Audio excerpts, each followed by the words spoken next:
I always thought Daniel and I had the perfect marriage. 15 years together, a beautiful son, a home we built with our own hands on the edge of Lakeside. Everyone said we were the couple who'd grow old together on our porch swing, watching the sunset over the mountains. Then came the day my doctor called with the results of my biopsy. Stage 3 breast cancer. And just like that, my perfect life shattered into 1,000 jagged pieces. Before we jump in, tell us where you're tuning in from. And if this story touches you, make sure you're subscribed, because tomorrow I've saved something extra special for you. I can't do this, Jen, Daniel told me, 3 weeks into my chemotherapy. His eyes wouldn't meet mine as he stuffed shirts into a suitcase. I'm not strong enough to watch you suffer. I need space to figure things out. What he really needed was Megan, his college girlfriend. I found out later they'd been texting for months. She was waiting for him, arms open, the moment he walked out our door.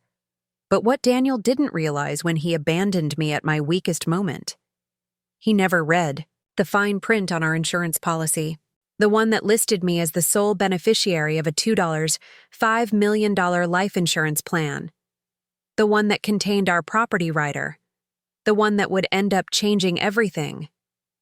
This is how I lost my husband, fought for my life, and found something I never expected along the way, my own worth. I met Daniel Hayes during my junior year at Colorado State. He was the handsome teaching assistant in my environmental science class, tall, confident, with kind brown eyes that crinkled when he smiled. Our first date was a hike up to Eagle's Nest, where we watched the sun rise and talked until our voices grew hoarse. "You're different from anyone I've ever met, Jen," he told me that morning, his face golden in the dawn light. "You see the world exactly the way I do." We married 2 years later in a small ceremony by Lakeside's shore. I still remember how the water glittered behind us as we said our vows, how certain I felt that I'd found my forever person. Nathan came along 3 years after that, our miracle baby after months of trying. Daniel cried when he first held him, this strong man suddenly vulnerable with emotion. "Our family," he whispered, cradling Nathan against his chest. "Nothing will ever be more important to me than you two." I believed him. Why wouldn't I? We built our life together deliberately, each decision a shared one. When Daniel wanted to leave his corporate job to start his own real estate business, I supported him, taking extra shifts at the high school where I taught English to help cover our expenses during the lean months. When I suggested we build rather than buy, Daniel spent weekends learning carpentry, determined to create something special for us. Our cabin on Pinecrest Road became our masterpiece. 3 bedrooms, a wraparound porch, windows that framed the mountains like paintings. We finished it just before Nathan started kindergarten. Every nail, every board represented years of saving and dreaming. "This is our legacy," Daniel said proudly on move-in day, his arm around my waist. "Something we built with our own hands." Life settled into a comfortable rhythm. Nathan grew from a chubby-cheeked boy into a thoughtful 10-year-old who loved science and soccer. Daniel's real estate business flourished. Sunview Realty became one of the most respected agencies in Lakeside. I earned tenure at Mountain Ridge High, teaching literature to teenagers who sometimes surprised me with their insight. We had friends, family gatherings, holiday traditions. We had inside jokes and favorite restaurants, and a shared calendar filled with Nathan's activities. We had arguments too, of course, but they never seemed serious. We always found our way back to each other. "You're my rock, Jen," Daniel told me on our 15th anniversary as we shared dessert at Lakeside's fanciest restaurant. "I don't know what I'd do without you." The first sign that something might be wrong came in small ways. Daniel working later, checking his phone more often, growing distant in conversations. I attributed it to stress from his expanding business. When he suggested separate vacations, him a golf trip with clients, me a beach weekend with friends, I didn't question it.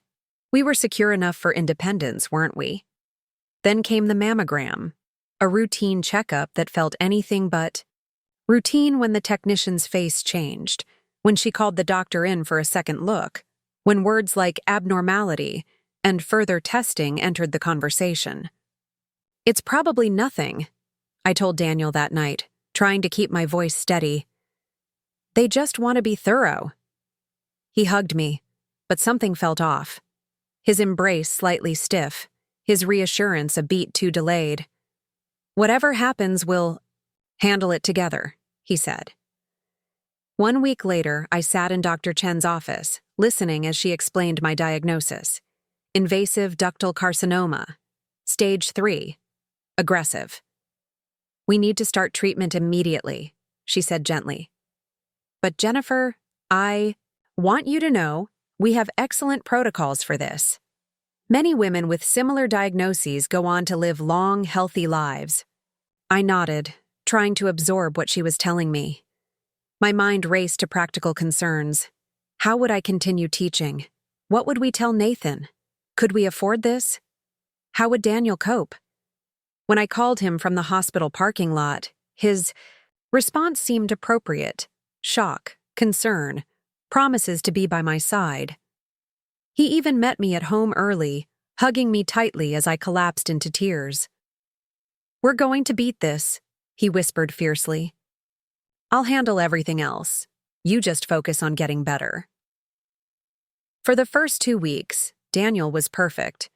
He researched cancer treatments late into the night, joined me at appointments, took notes while I sat numb with fear. He cooked meals I couldn't eat, rubbed my back when I was sick from the first round of chemo, reassured Nathan with a calm I couldn't muster. "Your mom is the strongest person I know," I overheard him telling our son. "And the doctors are helping her fight the bad cells. She's going to be okay." But by the 3rd week, something changed. Daniel started making excuses to miss my appointments, important clients, unsellable meetings. He slept in the guest room, claiming he didn't want to disturb me. He grew quiet at dinner, his eyes distant, his responses mechanical. Then one evening, after putting Nathan to bed, I found Daniel in our bedroom with a suitcase open on the bed. "What are you doing?" I asked, though some part of me already knew. He couldn't look at me as he folded a sweater with painstaking precision. "I need some time, Jen. It's too much." "Too much?" My voice sounded strange to my own ears. "What's too much, Daniel? My cancer? The fact that I might die?" "Don't say that." He flinched, finally meeting my eyes. "You're not going to die." "Then why are you packing?" He ran his hands through his hair, a gesture so familiar it made my heart ache. "I can't explain it. I feel like I can't breathe. Like I'm failing you because I don't know how to handle this." "So your solution is to leave?" The room seemed to tilt around me. "That's how you handle it?" "It's temporary," he insisted, though his actions suggested otherwise. "I just need space to clear my head, to be stronger for you and Nathan." I sat on the edge of the bed, suddenly too exhausted to stand.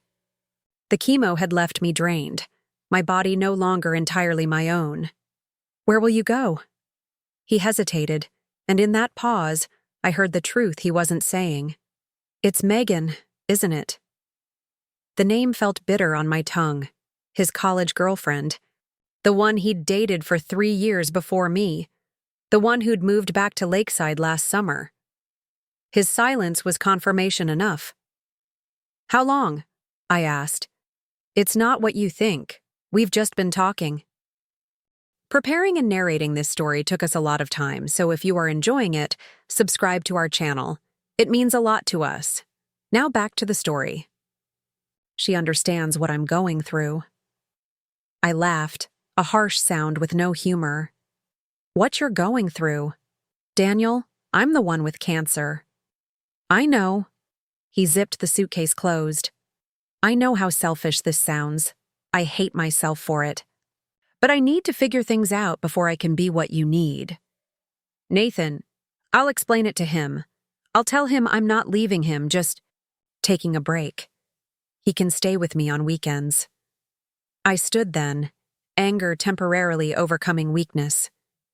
You don't get to make these decisions unilaterally. You don't get to tear apart our son's world because you're scared. Jen, please. His voice broke. I'm trying to be honest with you. No, you're trying to abandon your vows. In sickness and in health. Remember those words, Daniel?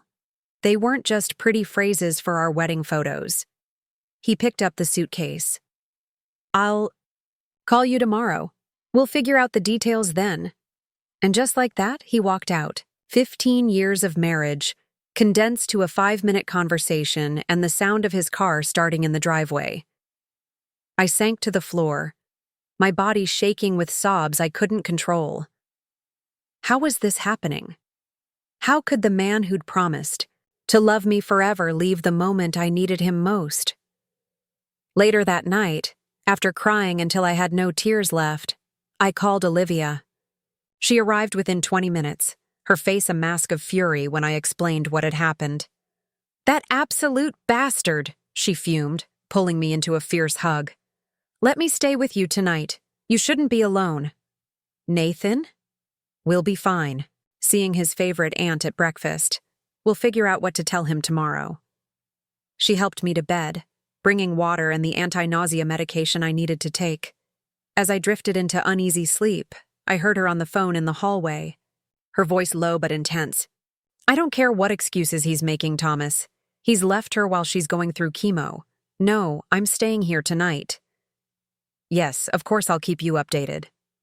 Thomas Bennett. Olivia's boyfriend and coincidentally our insurance agent. The man who'd helped us set up our policies years ago, who'd insisted we upgrade our coverage when Daniel's business took off. I didn't know it then, but Thomas would become one of the most important figures in what happened next. Because while Daniel was walking away from our marriage, he'd forgotten one crucial detail. He'd never actually read the fine print of the policies he'd signed. And in that oversight lay the first seed of my unexpected reclamation. Part 2. The breaking telling. Nathan that his father had moved out was the hardest conversation of my life. Harder even than explaining my cancer diagnosis. Because at least, with cancer, I could promise him I was fighting to stay. With Daniel's departure, I couldn't promise anything would return to normal. But why can't Dad fight with you? Nathan asked, his voice small, his eyes huge with confusion. When Joey's mom got sick, his whole family stayed together. How do you explain adult selfishness to a 10-year-old? How do you protect a child from the knowledge that sometimes people choose the easier path, even when it hurts those they claim to love? Dad is struggling right now, I finally said, choosing my words carefully. Sometimes grown-ups don't handle scary situations well. He still loves you very much. That hasn't changed. Is it because of your hair? Nathan asked, reaching out to touch my scarf-covered head. I'd shaved it the week before, after clumps began falling out during my shower. My heart broke all over again. No, sweetie, it's not because of how I look. But later that week when Daniel came to pick up Nathan for their first weekend visit, I caught him staring at me with something like revulsion in his eyes. My body had changed so quickly, 20 pounds lost, skin gray, dark circles under my eyes. I hardly recognized myself. Why should he? You look, he started, then stopped himself. Sick? I supplied. That's generally what happens during cancer treatment. He flinched. I was going to say tired. Do you need help with anything before we go? We've been managing without you for 2 weeks. I think we can handle a weekend. His mouth tightened. Jen, I'm trying here. Are you? Because from where I'm standing, it looks like you've moved in with your ex-girlfriend while your wife undergoes chemotherapy. That's a strange definition of trying. Nathan appeared then, backpack slung over one shoulder, saving Daniel from responding. The forced cheerfulness in my husband's voice as he greeted our son made me physically ill. After they left, Olivia arrived with grocery bags and a determined expression. She'd been my lifeline, organizing a meal train among our friends, driving me to treatments when fatigue made it impossible to drive myself, staying over when the side effects were at their worst. Thomas is coming by later, she mentioned casually, unpacking containers of homemade soup. He has some questions about your insurance paperwork. I sighed, too exhausted to deal with administrative details. Can't Daniel handle that? It's his policy, too. Olivia's expression darkened. Thomas seems to think there might be complications. Given the separation. We're not separated. He's figuring things out, remember?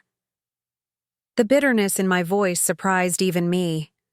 When Thomas arrived that evening, his professional demeanor couldn't quite hide his concern. He'd known Daniel and me for years, had come to our barbecues, celebrated Nathan's birthdays.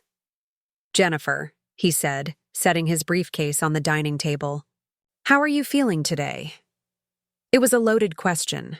Physically awful, emotionally devastated, financially terrified.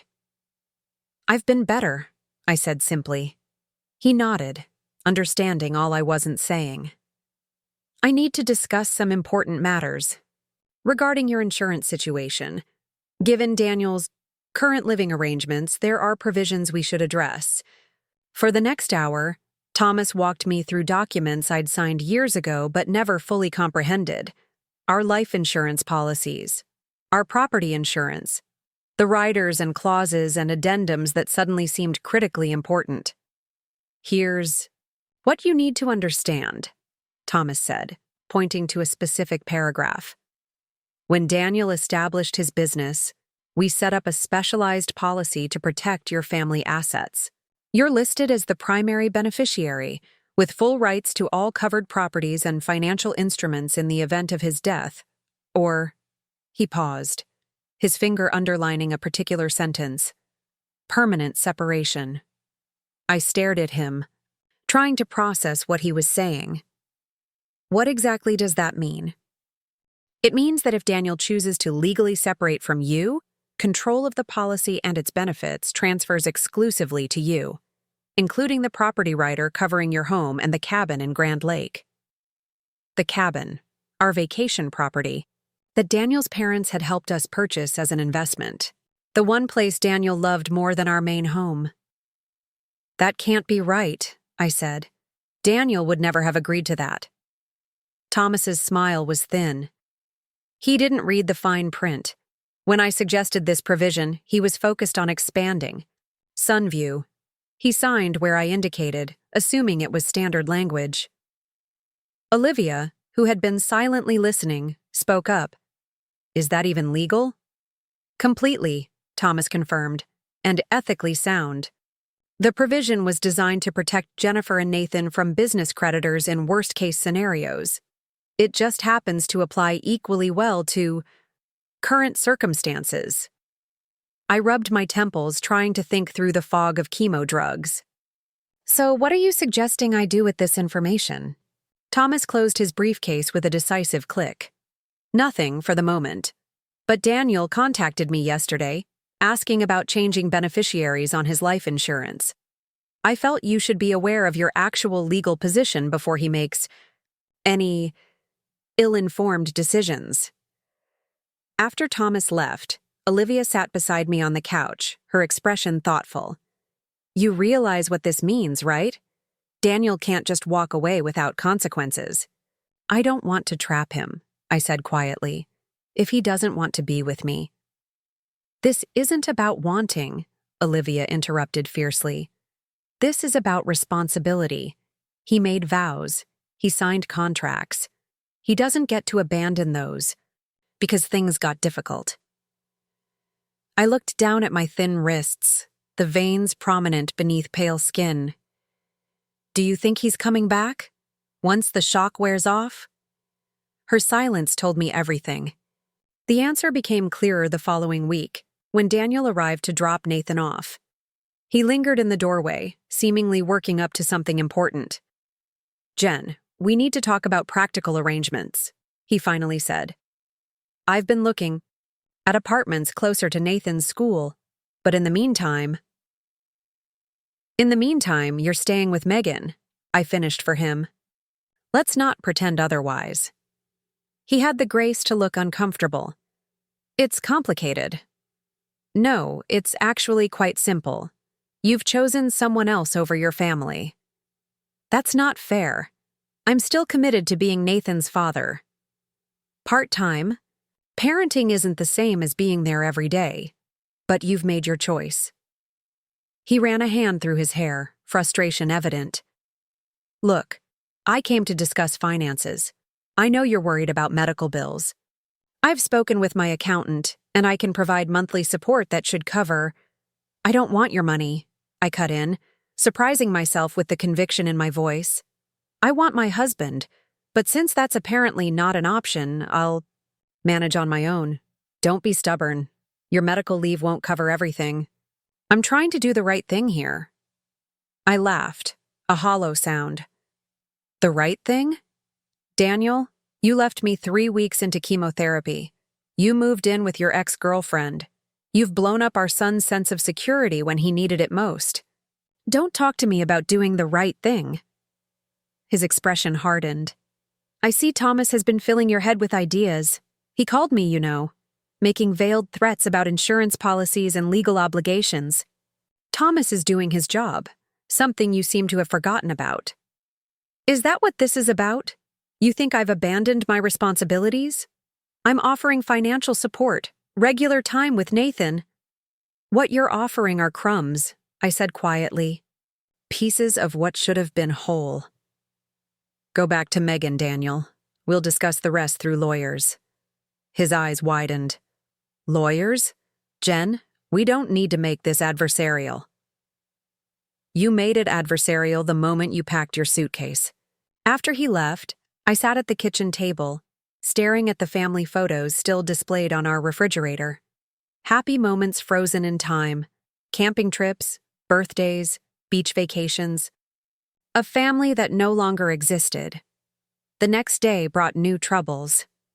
Daniel's mother, Patricia, called, her voice tight with disapproval. Jennifer, we need to discuss what's happening. Daniel says you're being unreasonable about visitation schedules. I gripped the phone tighter.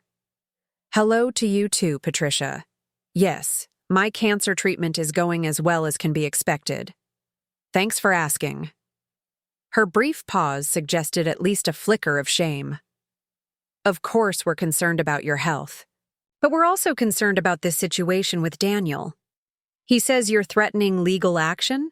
I mentioned lawyers might be necessary to formalize our arrangements. Hardly a threat. He's under tremendous stress, she continued, as if I hadn't spoken. First your diagnosis, then this. Separation. He needs support right now, not hostility. The absurdity of her statement left me momentarily speechless. When I found my voice, it was dangerously calm. Let me make sure I understand, Patricia. Your son abandoned his cancer-stricken wife for another woman, and I'm supposed to worry about his stress levels? That's not. You're twisting the situation. He's confused, overwhelmed. If you could just be patient. Patient? While he figures things out in another woman's bed? That's asking quite a lot, don't you think? I've always appreciated your directness, Jennifer, but this bitterness isn't helpful. For Nathan's sake, we should all try to maintain civility. I agree completely, which is why I expect you and Richard to explain to Nathan why his weekly visits to your house will now include Daddy's special friend Megan. I'm sure you can find a civil way to frame that particular arrangement. Patricia's sharp intake of breath told me I'd hit a nerve. Daniel wouldn't bring her around Nathan so soon. No? Well, that's between you and your son, just like my legal decisions are between me and my lawyers. After ending the call, I sat in stunned silence. The woman who'd once welcomed me into her family, who'd helped decorate Nathan's nursery and taught me her secret recipe for apple pie, now viewed me as the antagonist in her son's drama. As if my cancer and Daniel's betrayal were equal inconveniences disrupting their family harmony. Later that evening, my phone chimed with a text message from an unknown number. "I'm sorry about what Daniel is putting you through. I want you to—" No, I never would have reconnected with him if I'd known about your diagnosis. This isn't who I thought he was. Megan. I stared at the message, emotions churning. Was this meant to make me feel better? To absolve her of guilt? I deleted it without responding. The next morning, I woke to find Nathan sitting at the foot of my bed, his expression solemn. "Mom, are you going to die?" The question knocked the breath from my lungs. "Why would you ask that, sweetheart?" "I heard Grandma on the phone. She said Dad left because he can't handle watching you die." In that moment, something hardened inside me. A resolve that cut through fatigue and heartbreak with crystalline clarity. This wasn't just about me anymore. It was about my son, who deserved better than to have his world dismantled by adult weakness.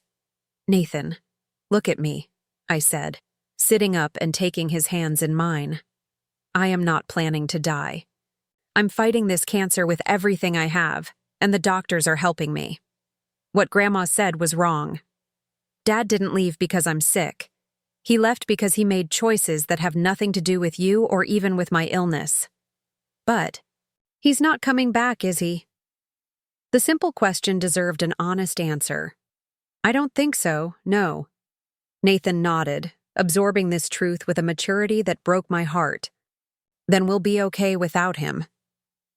It wasn't a question. It was a declaration, one that echoed my own emerging conviction. We would indeed be okay without Daniel Hayes. And perhaps, in ways I couldn't yet imagine, we might eventually be more than okay. That afternoon, I called Thomas Bennett and asked him to walk me through every detail of our insurance policies again.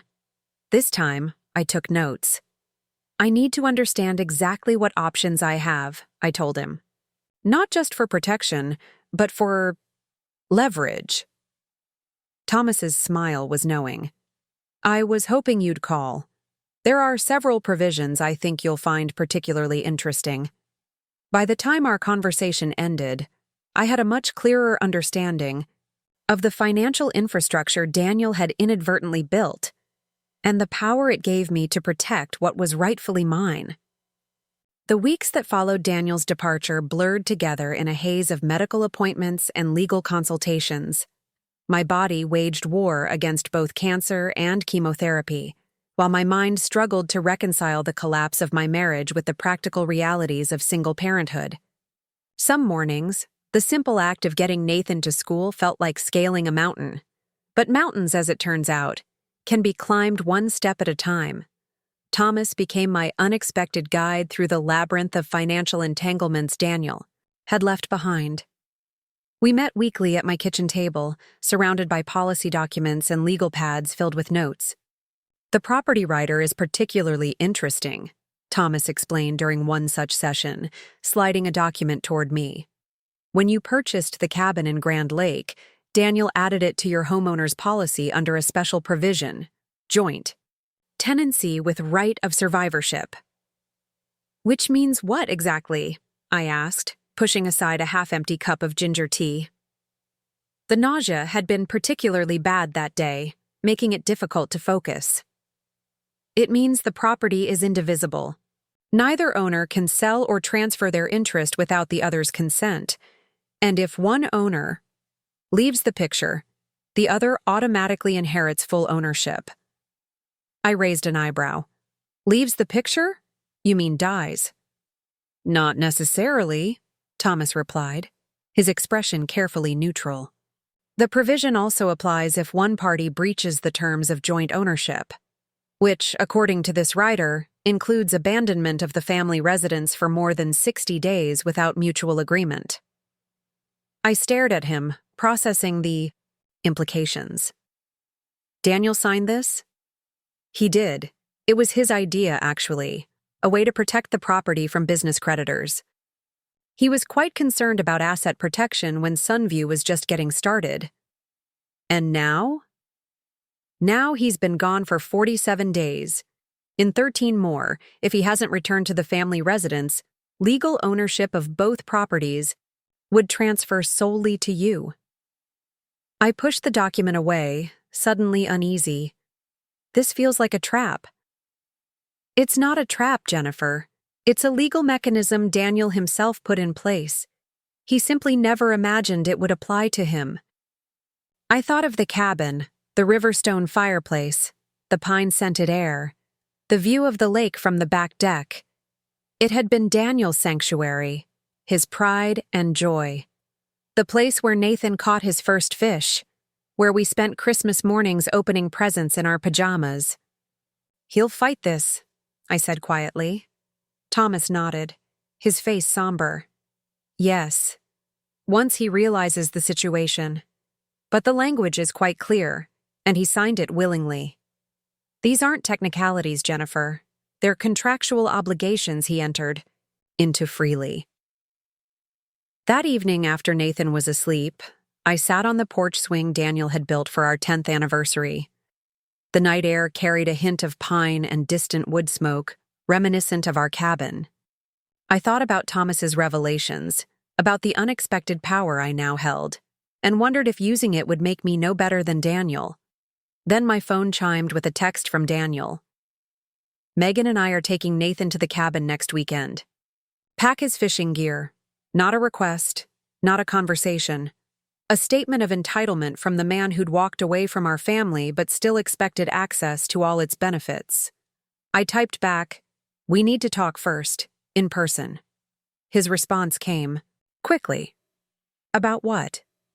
"I'm trying to maintain normalcy for Nathan. The cabin has always been part of his life. So was having his parents in the same house.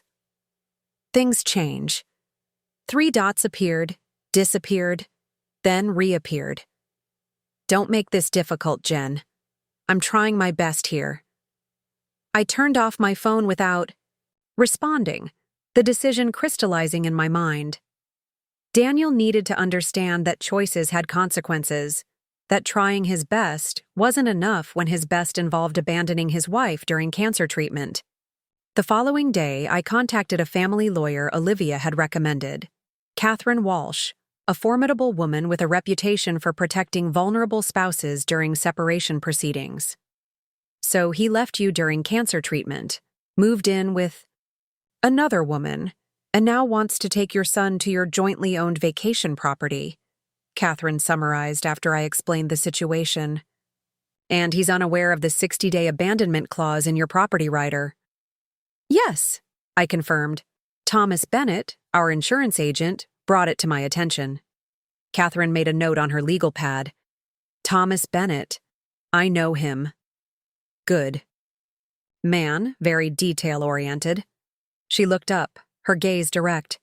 "Jennifer, I need to ask you something important. What do you want out of this situation?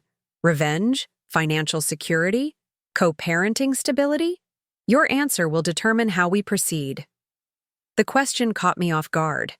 I'd been so focused on surviving, the cancer, the betrayal, the day-to-day challenges, that I hadn't fully articulated my longer-term goals.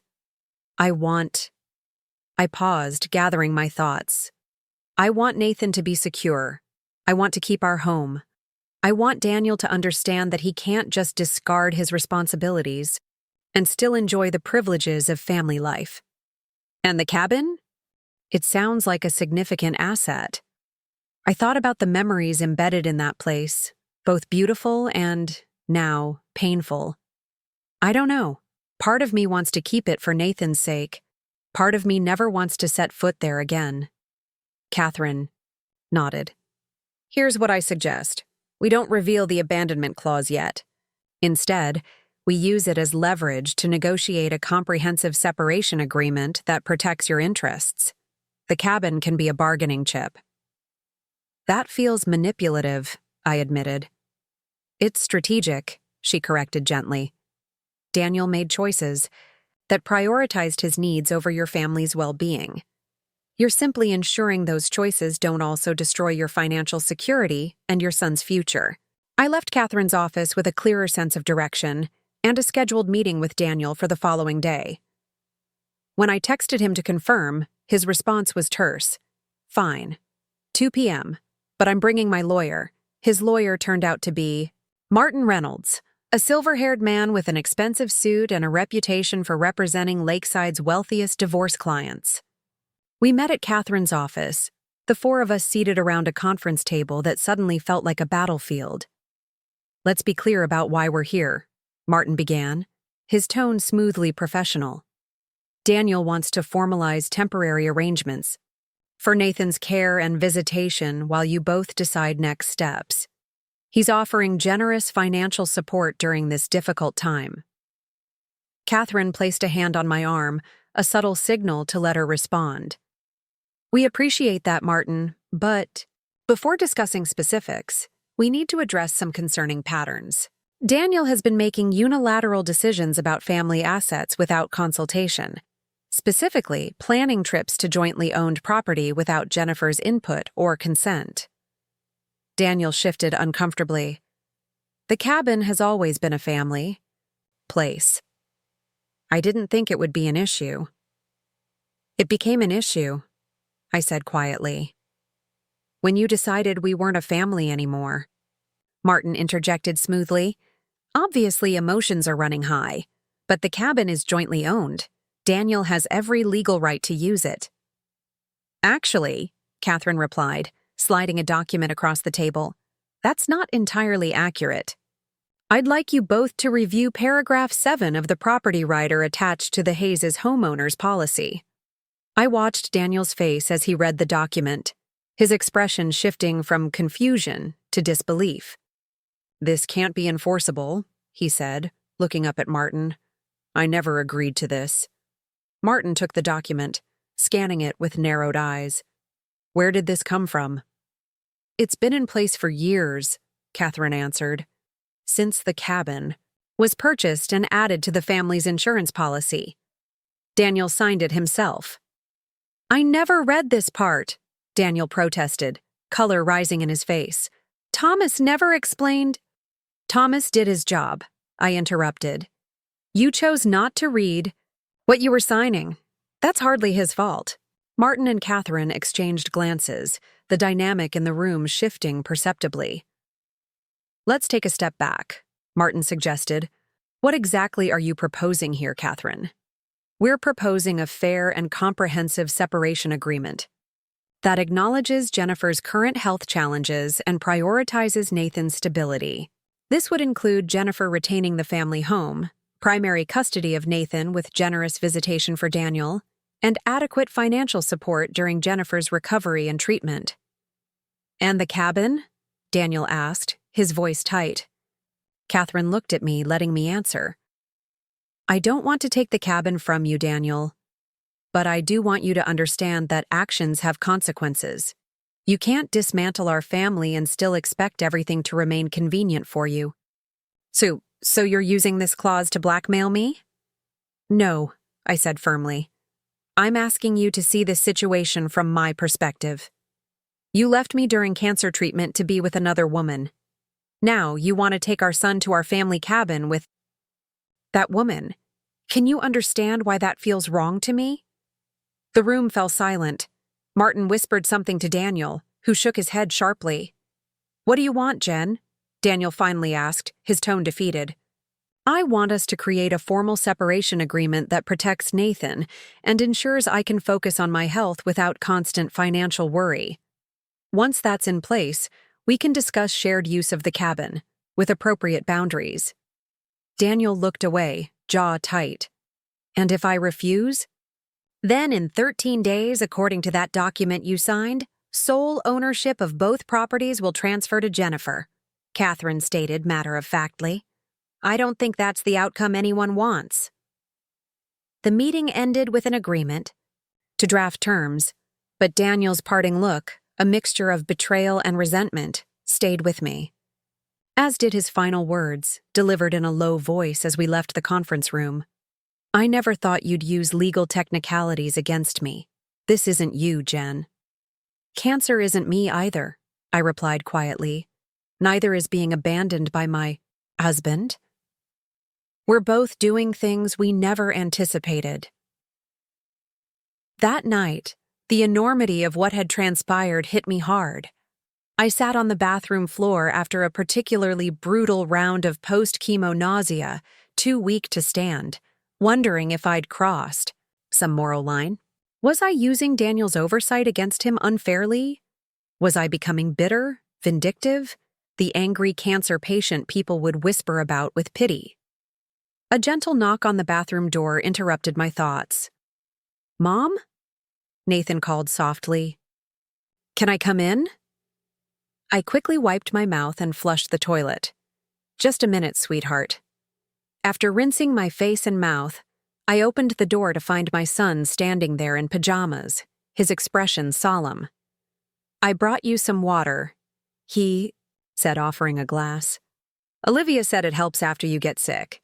I took the glass, tears welling in my eyes at this simple act of care from my 10-year-old. "Thank you. That was very thoughtful." Nathan watched me drink, then asked hesitantly, "Are you and Dad fighting about the cabin?" My heart sank. "You heard that?" He nodded. "On the phone. Dad said you're being unfair about the cabin, and Grandma said you're trying to punish him." I sighed, setting the glass down and leading Nathan to his bedroom. We sat together on his bed, surrounded by space posters and soccer trophies. "It's complicated, Nathan. When grown-ups separate, there are a lot of decisions to make about houses and money and schedules. Sometimes those discussions get heated. But why can't we all just go to the cabin like before? Dad said he wants to take me fishing next weekend." The innocent question pierced my heart. How could I explain the complexities of betrayal and boundaries to a child who just wanted his family back? "Nathan, I need you to understand something important. I would never keep you from spending time with your dad. Never. But right now, we're figuring out new ways to be a family, one that lives in different houses. During this transition, some things might change, including how we use the cabin." "Because of Megan?" he asked, surprising me with his perception. "Partly," I admitted. "And partly because I'm not feeling well enough for cabin trips right now. Would you be okay with fishing at Lakeside Pier with your dad instead, just for now?" Nathan considered this, then nodded. "I guess. But when you're better, can we go back to the cabin? All of us?" The question hung in the air, laden with impossibilities I couldn't explain. "We'll figure something out," I promised, knowing it wasn't really an answer. After tucking Nathan in, I called Olivia, desperate for the perspective of someone who knew me before I became a cancer patient, before I became a woman fighting for financial survival. "You're doing what you need to do," she reassured me after I explained my doubts. "Daniel made choices that put you in this position. You're not being vindictive. You're being smart." Nathan asked if we could all go back to the cabin together. "When I'm better," I said, my voice catching. "How do I tell him that's never going to happen?" "One day at a time, Jen. Kids are resilient. Right now, focus on your treatment and securing what you need. The emotional pieces will fall into place later." The next day brought unexpected developments. Thomas called, his voice carefully professional, but with an undercurrent of concern. "Jennifer, I wanted to give you a heads up. Daniel came to the office this morning, demanding copies of all policy documents and claiming I deliberately misled him about certain provisions." "I'm sorry, Thomas. I never meant to put you in an awkward position. Don't apologize. I did my job correctly. But there's something else you should know. He's trying to amend the property rider retroactively. He's claiming he signed under false pretenses." My stomach tightened. "Can he do that?" "No, not legally. But he's making a lot of noise, threatening to report me to the Insurance Commission for ethical violations. It won't stick, but I thought you should be prepared." After hanging up, I sat at the kitchen table, staring at the calendar on the wall. 10 more days until the 60-day mark. 10 days during which Daniel would likely escalate his efforts to undermine the property clause. Sure enough, that afternoon, Daniel texted, "We need to talk ASAP. This property rider situation is a mistake. Thomas misled me." I didn't respond immediately, consulting with Catherine first. Her advice was clear. Maintain written communications only, document everything, and don't agree to changes without legal review. I finally replied, any concerns about the property rider should go through our lawyers. I'm focusing on my health, right now. His response was immediate and heated. This isn't you, Jen. You're letting lawyers and insurance agents turn this into something ugly. We can work this out between us like we always have.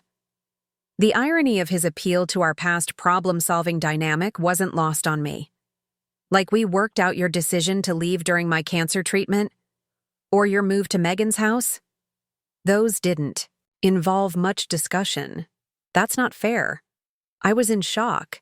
I made mistakes. But using legal loopholes to take the cabin isn't the answer. I put the phone down, suddenly exhausted by the circular nature of our communication. Daniel wanted the freedom to leave without losing the benefits of what he was leaving behind. He wanted me to prioritize his feelings while he disregarded mine. He wanted me to be the understanding, accommodating Jennifer I'd always been. Even as cancer and betrayal transformed me into someone with harder edges and stronger boundaries. Later that evening, Patricia called, her voice sharp with accusation. Jennifer, what are you doing? Daniel told us about this ridiculous property clause you're trying to use against him. I took a deep breath, reminding myself that she was Nathan's grandmother, a relationship worth preserving despite the circumstances. Hello, Patricia. I'm doing as well as can be expected with the chemo. Thank you for asking. Her momentary silence acknowledged the pointed reminder. Of course we're concerned about your health, but this legal maneuvering? It's beneath you, Jennifer. The cabin has been part of our family heritage. Richard and I contributed to its purchase. I'm aware of that contribution. $20,000 toward the down payment, which Daniel and I appreciated enormously. The remaining $430,000 came from our joint savings, primarily funded by my teaching salary while Daniel built his business. That's hardly the point, Patricia sputtered. The cabin was always meant to stay in the family. I am family, I reminded her quietly. Or at least I was until Daniel decided otherwise. He's going through a difficult time. So am I interrupted, my patience finally wearing thin.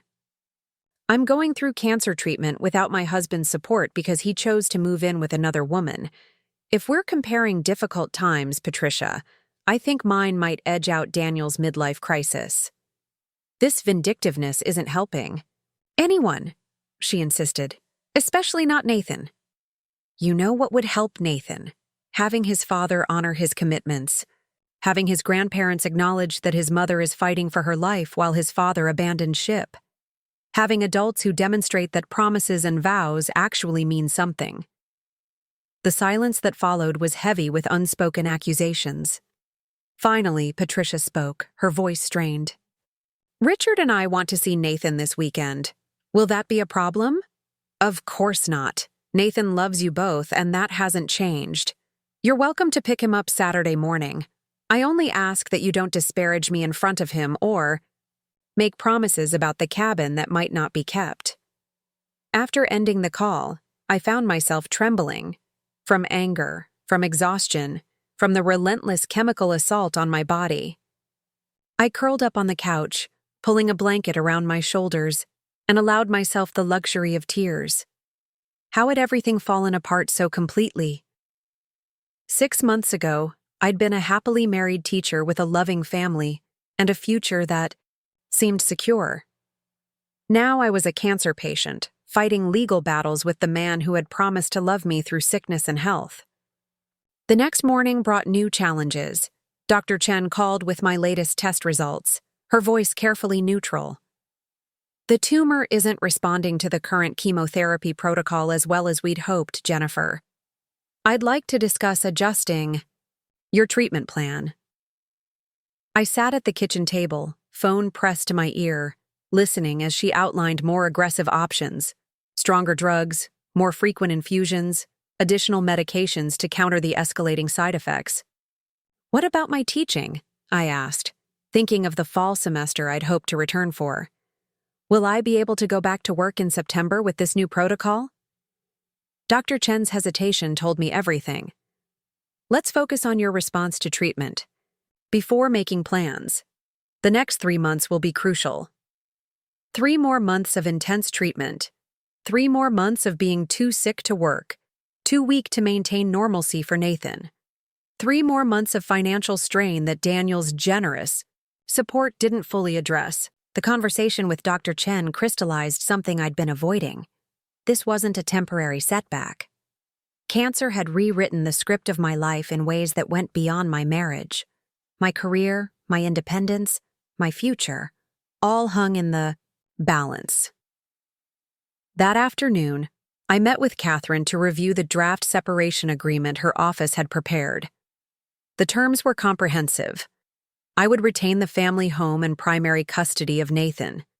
Daniel would continue Nathan's health, insurance coverage, and provide monthly support. Our retirement accounts would remain separate, and the cabin. We've included a conditional joint ownership clause for the Grand Lake property, Catherine explained, pointing to the relevant section. You maintain primary ownership, but Daniel has guaranteed usage rights provided he meets his other obligations under the agreement. I studied the document, trying to see beyond the legal language to the life it outlined. This is fair, I said finally. More than fair, considering the circumstances. Catherine looked surprised. Most clients in your position would push for more, especially given the abandonment clause leverage. I shook my head. I don't want to strip Daniel of everything. I just want security for Nathan and myself during my treatment and recovery. And I want Daniel to understand that actions have consequences. He may not see it that way, Catherine warned. Men like Daniel often expect to maintain all the benefits of family life while pursuing their personal freedom. Then that's his problem to work through, I said, signing the document. I've spent 15 years accommodating Daniel's needs and expectations. I don't have the energy to do that anymore. Catherine gathered the signed papers, her expression thoughtful.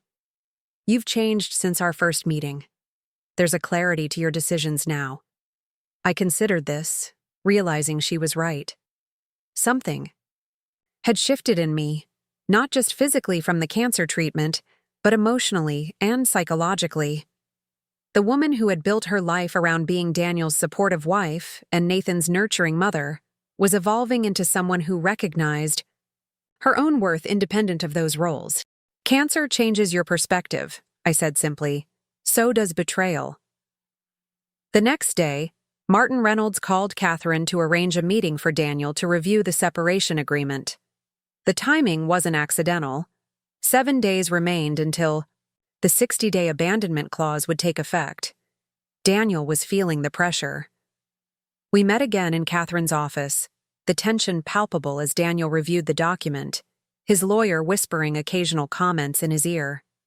This isn't what we discussed, Daniel finally said, looking up with accusation in his eyes. You're still claiming primary ownership of the cabin.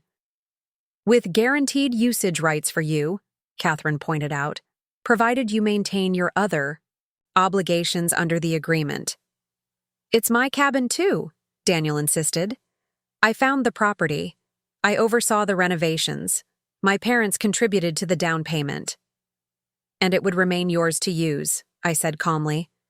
But primary ownership would transfer to me as it would have automatically in 7 days under the abandonment clause.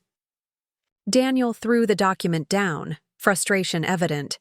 This is extortion. You're using my oversight against me. No, Daniel, I'm acknowledging reality.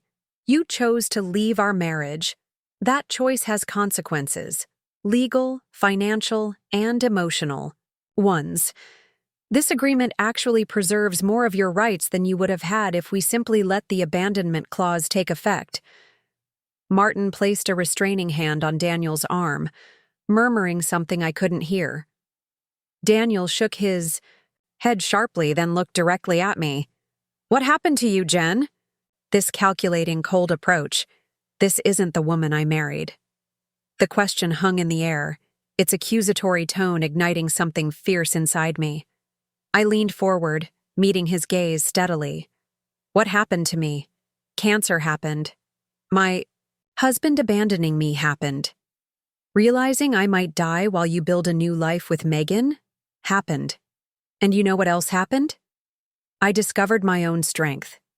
I realized I don't have to accept crumbs of consideration from someone who promised me a lifetime of loyalty. Daniel looked away first, his expression unreadable. After a brief, tense discussion with Martin, he reluctantly signed the agreement. This isn't the end of this conversation, he warned as he stood to leave. Once you're thinking more clearly. I've never thought more clearly in my life, I interrupted. That's what scares you. After they left, Catherine squeezed my shoulder. That was well handled. He signed because he knew he had no better options, but he needed to believe this. Was somehow your emotional reaction, rather than your reasoned choice. It's both, I admitted. I'm angry, hurt, and terrified about my future. But I'm also making the best decisions I can with the information and options available to me. Catherine smiled. That's what real strength looks like. Not the absence of emotion, but clear-eyed action despite it. I left her office with a signed separation agreement and a complicated mix of feelings. There was relief at securing some stability for Nathan and myself, sadness at the formal acknowledgement of my marriage's end, and an unexpected sense of empowerment. The woman who had existed in Daniel's shadow for 15 years was stepping into her own light. Dimmed by illness and uncertainty perhaps, but unmistakably her own. The signed separation agreement should have brought a sense of closure, but life rarely follows neat narrative arcs. Instead, the document that formalized the end of my marriage became just one more milestone in a journey with no clear destination. The cancer continued its quiet invasion, indifferent to legal proceedings and emotional upheaval. Dr. Chen's more aggressive treatment protocol left me weaker than before, my body a battleground of competing poisons, the disease versus the cure, with me caught in the crossfire. Olivia found me on the bathroom floor one morning, too depleted to stand after a night of relentless nausea. Without a word, she helped me back to bed, changed the sweat-soaked sheets, and called Dr. Chen's office. Hours later, I was admitted to Memorial Hospital for IV hydration and anti-nausea medication. We need to adjust your support system, Dr. Chen said, reviewing my chart with a frown. You shouldn't be alone during this phase of treatment. I'm not alone, I protested, weakly. Olivia checks on me daily. The school's meal train is still running. Nathan's friend's mom drives carpool on my bad days. That's not sustainable, Jennifer. You need consistent in-home support. Have you considered a home health aide? Your insurance should cover it, given your circumstances. I closed my eyes, fighting back tears of frustration. A home health aide meant acknowledging a level of dependence I wasn't ready to accept. It meant strangers in my space, witnessing my decline, reporting my weaknesses. It meant Nathan seeing his mother cared for like an invalid. I'll think about it, I said, a non-answer that fooled neither of us. Dr. Chen's expression softened, with understanding. This isn't about your capability, Jennifer. It's about conserving your energy for what matters most, fighting the cancer and being present for Nathan. Everything else can be delegated. Later that evening, as I lay in the hospital bed watching twilight settle over Lakeside through the window, my phone chimed with a text from Daniel. Just heard from Olivia that you're in the hospital. Why didn't you call me? Nathan shouldn't be staying with neighbors when I'm available. The message caught me off guard. In the weeks since Daniel's departure, he'd maintained a studiously cordial distance, limiting our communications to logistics, about Nathan's schedule and the occasional inquiry about my health. The kind one might make about a distant relative, concerned but detached. Nathan's with Olivia, not neighbors, I replied. It's just overnight for hydration. I'll be home tomorrow. That's not the point. I'm his father. I should be the first call when you need backup. I stared at the message, incredulous at his sudden claim to parental priority. You chose to live 30 minutes away with Megan. Olivia lives 5 minutes away and can get Nathan to school. It was a practical decision during an emergency. The 3 dots appeared, disappeared, then reappeared. This isn't working, Jen. The separation agreement looks good on paper, but the reality is falling apart. We need a better system for Nathan's care when you're not well. There was a certain irony in Daniel's concern for systematic childcare emerging only after his departure created the need for it. Before he left, we'd been a team. He'd step in. When I was too sick, I'd handle everything when he worked late. Now he wanted to formalize what had once been the natural rhythm of family life. We can discuss it when I'm discharged, I texted back, too exhausted for a more substantive response. True to her word, Olivia brought Nathan to visit me that evening, his small face solemn as he took in the hospital room, the IV stand, the monitoring equipment, the institutional sterility. "Does it hurt?" he asked, eyeing the needle in my arm. "Not really," I assured him. "It's just putting water and medicine directly into my body to help me feel better faster." He nodded, processing this information with the careful deliberation 10-year-olds apply to everything. "Dad says you should have called him. He's mad." Of course Daniel had expressed his frustration to Nathan. Of course he'd framed the situation as my failing rather than a consequence of his choices. I swallowed my irritation, unwilling to drag Nathan deeper into our conflict. Sometimes adults have different ideas about the best way to handle problems, I said carefully. It doesn't mean anyone is wrong. Dad would have helped if we'd called him, but Olivia was closer and could respond faster. Nathan seemed satisfied with this explanation, moving on to show me his science project photos on Olivia's phone. I listened attentively, marveling at his resilience in the face of such disruption. Children adapt, I reminded myself. They find normalcy in the most abnormal circumstances. The following day, Daniel arrived at the hospital just as Dr. Chen was completing my discharge paperwork. He stood awkwardly in the doorway, his presence filling the small room with unspoken tension. "You look terrible," he said, then immediately grimaced at his own bluntness. "I mean, I didn't realize the new treatment was hitting you this hard." "That's why they call it aggressive therapy," I replied, gathering my few belongings. "The worse I feel, the better it's working." Supposedly. Dr. Chen glanced between us, her professional demeanor masking whatever she might think about this uncomfortable reunion. "Jennifer will need significant support at home for the next few weeks. The side effects tend to peak during this phase of treatment." Daniel straightened, stepping further into the room. "I can take time off work, stay at the house with Nathan while Jen recovers." The offer hung in the air like an unexploded device.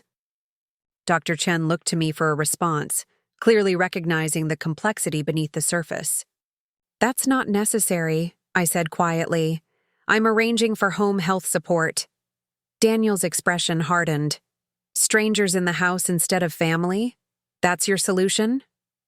"You stopped being household family when you moved in with Megan," I reminded him, careful to keep my tone neutral in Dr. Chen's presence. "But I appreciate the offer. Maybe you could take Nathan for extra days while I adjust to this treatment phase." It was a reasonable compromise, but Daniel's face suggested he saw it as a rejection. Before he could respond, Dr. Chen intervened, smoothly. "I need to discuss some medication adjustments with Jennifer before discharge. Perhaps you could check with the nurses about wheelchair assistance to the exit." Her polite dismissal left no room for argument. After Daniel stepped out, she turned to me with compassionate directness. "Family dynamics can complicate recovery.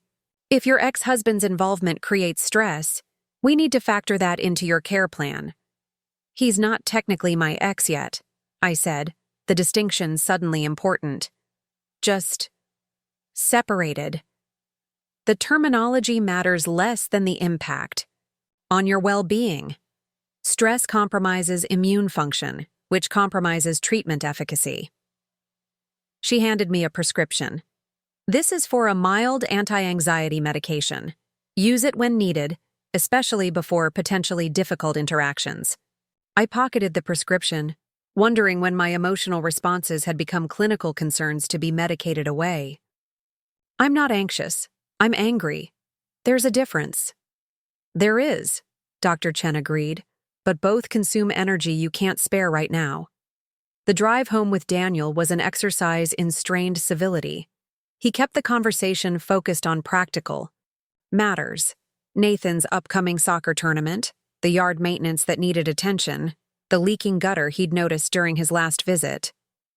I can come by this weekend to fix it, he offered, as we pulled into the driveway of what had once been our shared home. Check on any other maintenance issues while I'm there. I recognized the strategy, positioning himself as the practical problem solver, the reliable handyman, the father who took care of things.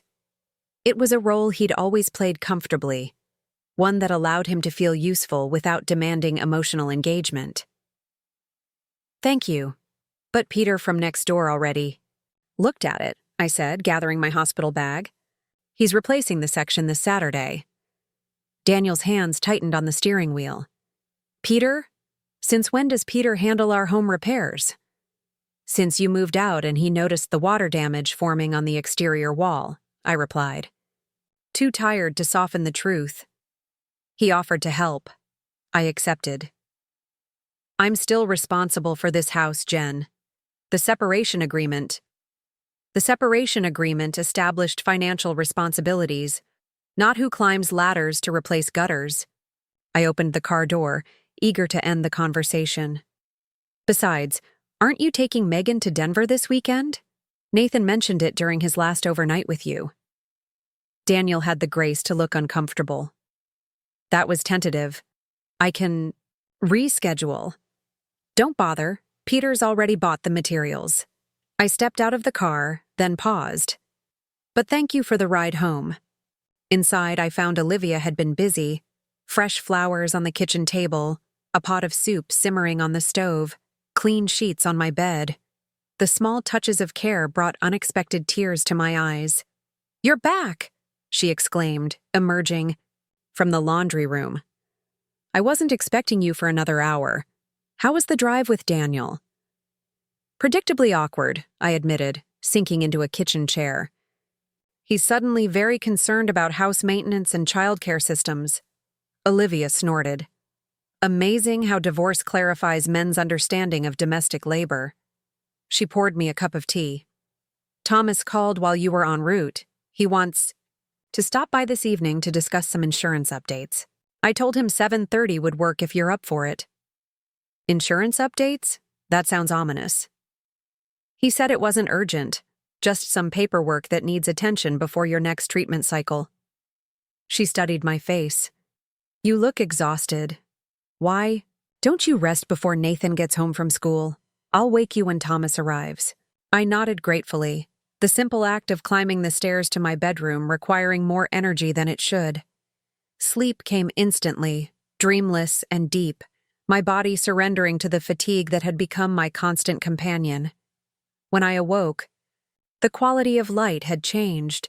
Golden evening sun slanting through the window blinds, casting long shadows across the bedroom floor. For a moment, I experienced the disorientation that had become familiar since my diagnosis, a brief confusion about time, place, and circumstance before reality reassembled itself. Voices drifted up from downstairs.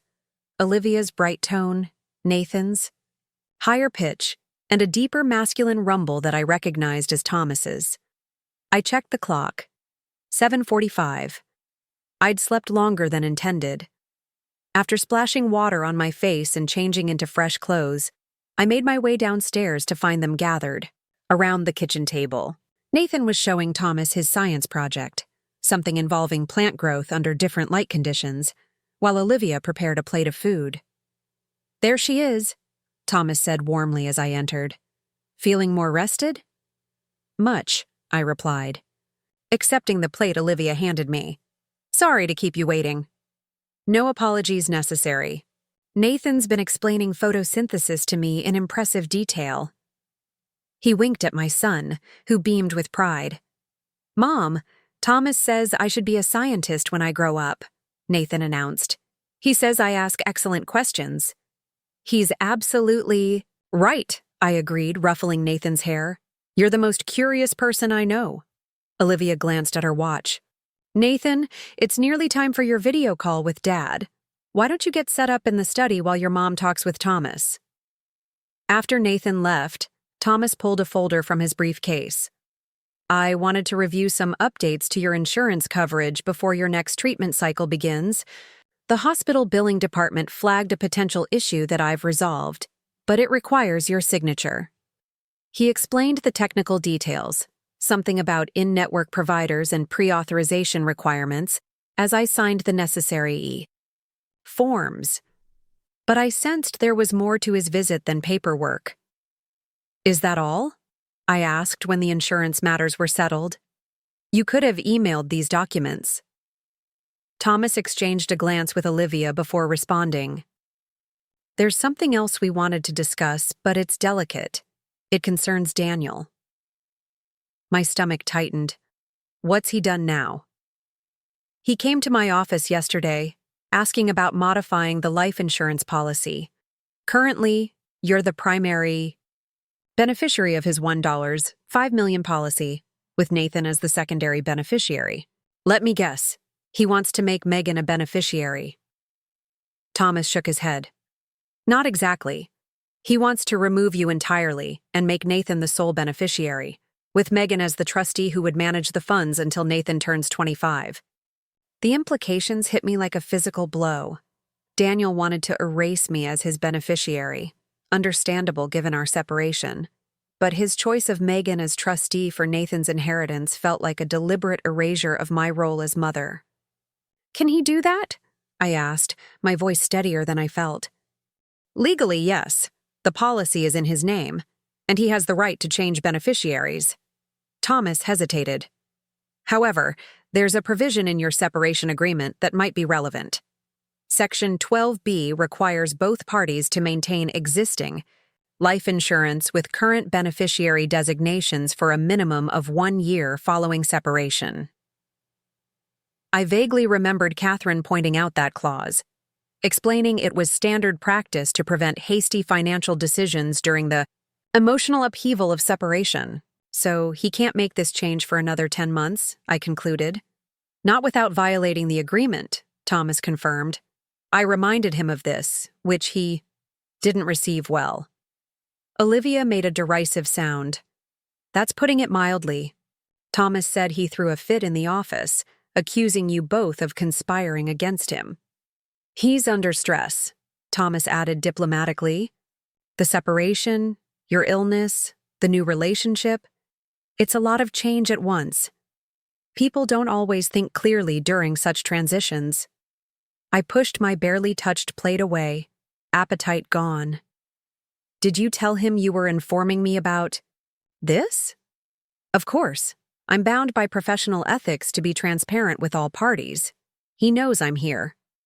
That explained Daniel's tense behavior in the car earlier. He'd known this conversation was coming.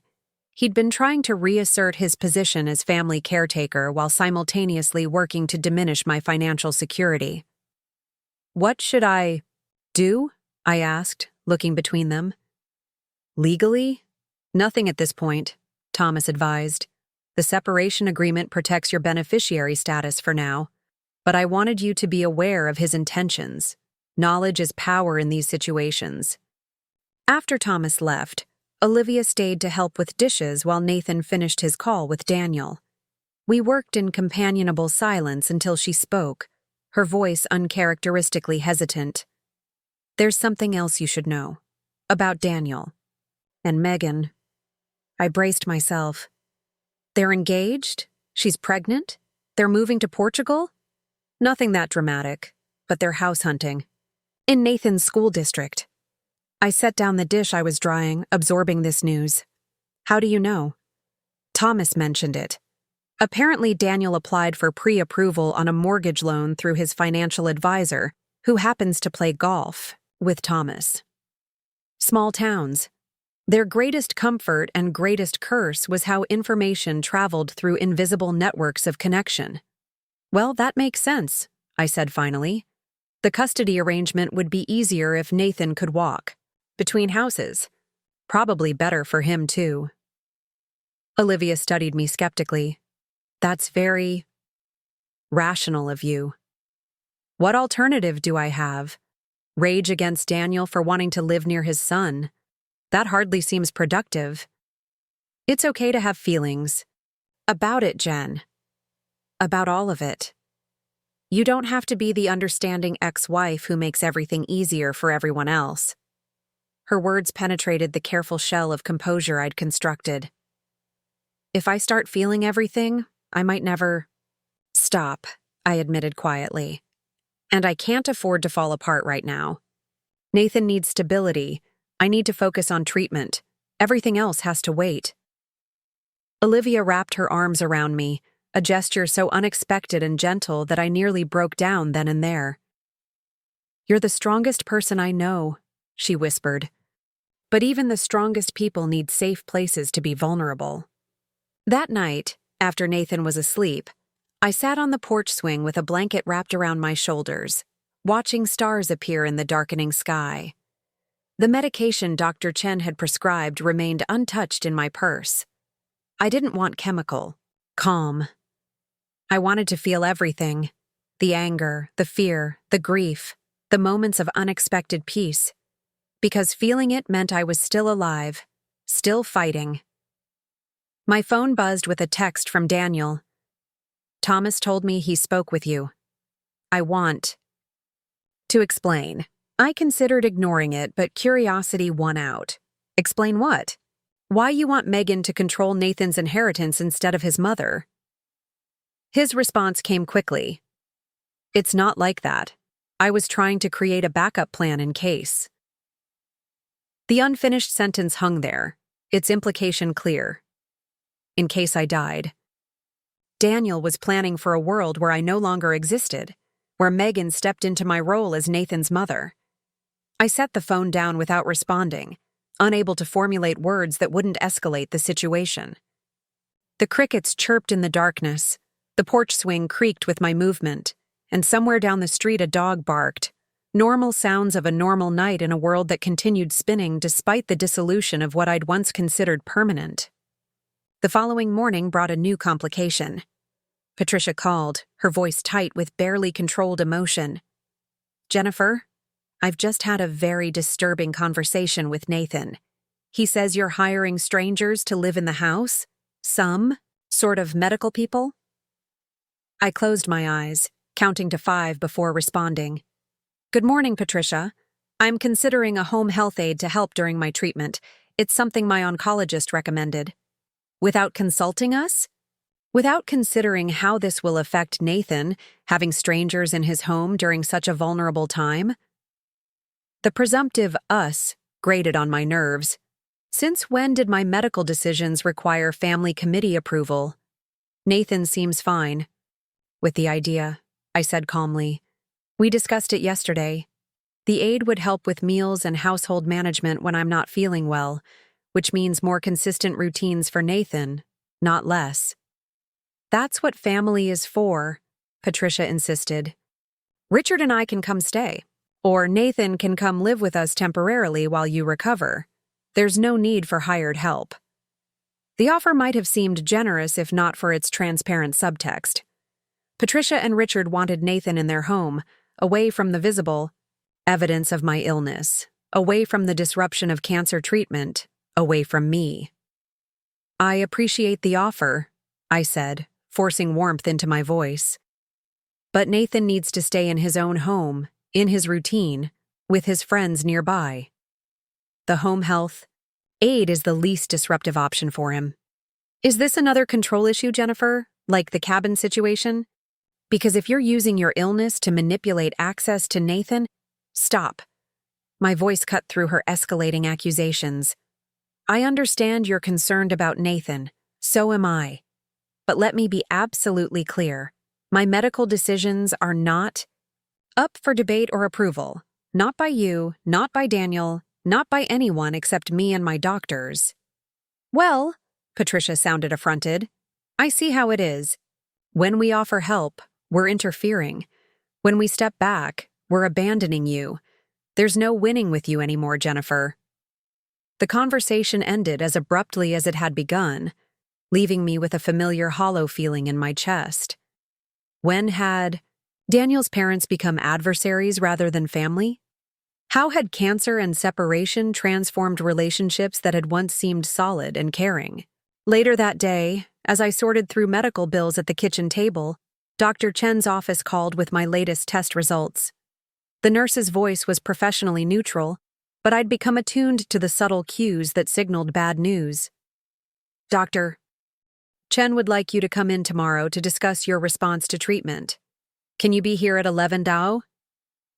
That's not our regular appointment day, I noted, a flutter of anxiety rising in my chest. Is something wrong with my blood work? Doctor, Chen prefers to discuss test results in person, the nurse replied, a non-answer that confirmed my suspicions. She's had a cancellation tomorrow morning. Otherwise, it would be next week. I'll be there, I promised, already mentally rearranging my schedule. Nathan had soccer practice after school, which meant asking for another favor from another friend. After hanging up, I sat motionless at the table, staring at the stack of medical bills without really seeing them. The cancer was evolving, adapting, finding pathways around the treatment that was supposed to eradicate it. I knew this with a certainty that transcended medical knowledge, a bone-deep intuition born from living inside a body at war with itself. The front door opened, startling me from my thoughts. Nathan burst in, followed by Peter from next door, both carrying grocery bags. Mom! Mr. Parker took me to the store after school, Nathan announced, setting his bag on the counter. We got ingredients for pizza night. Peter smiled apologetically. Hope that's okay.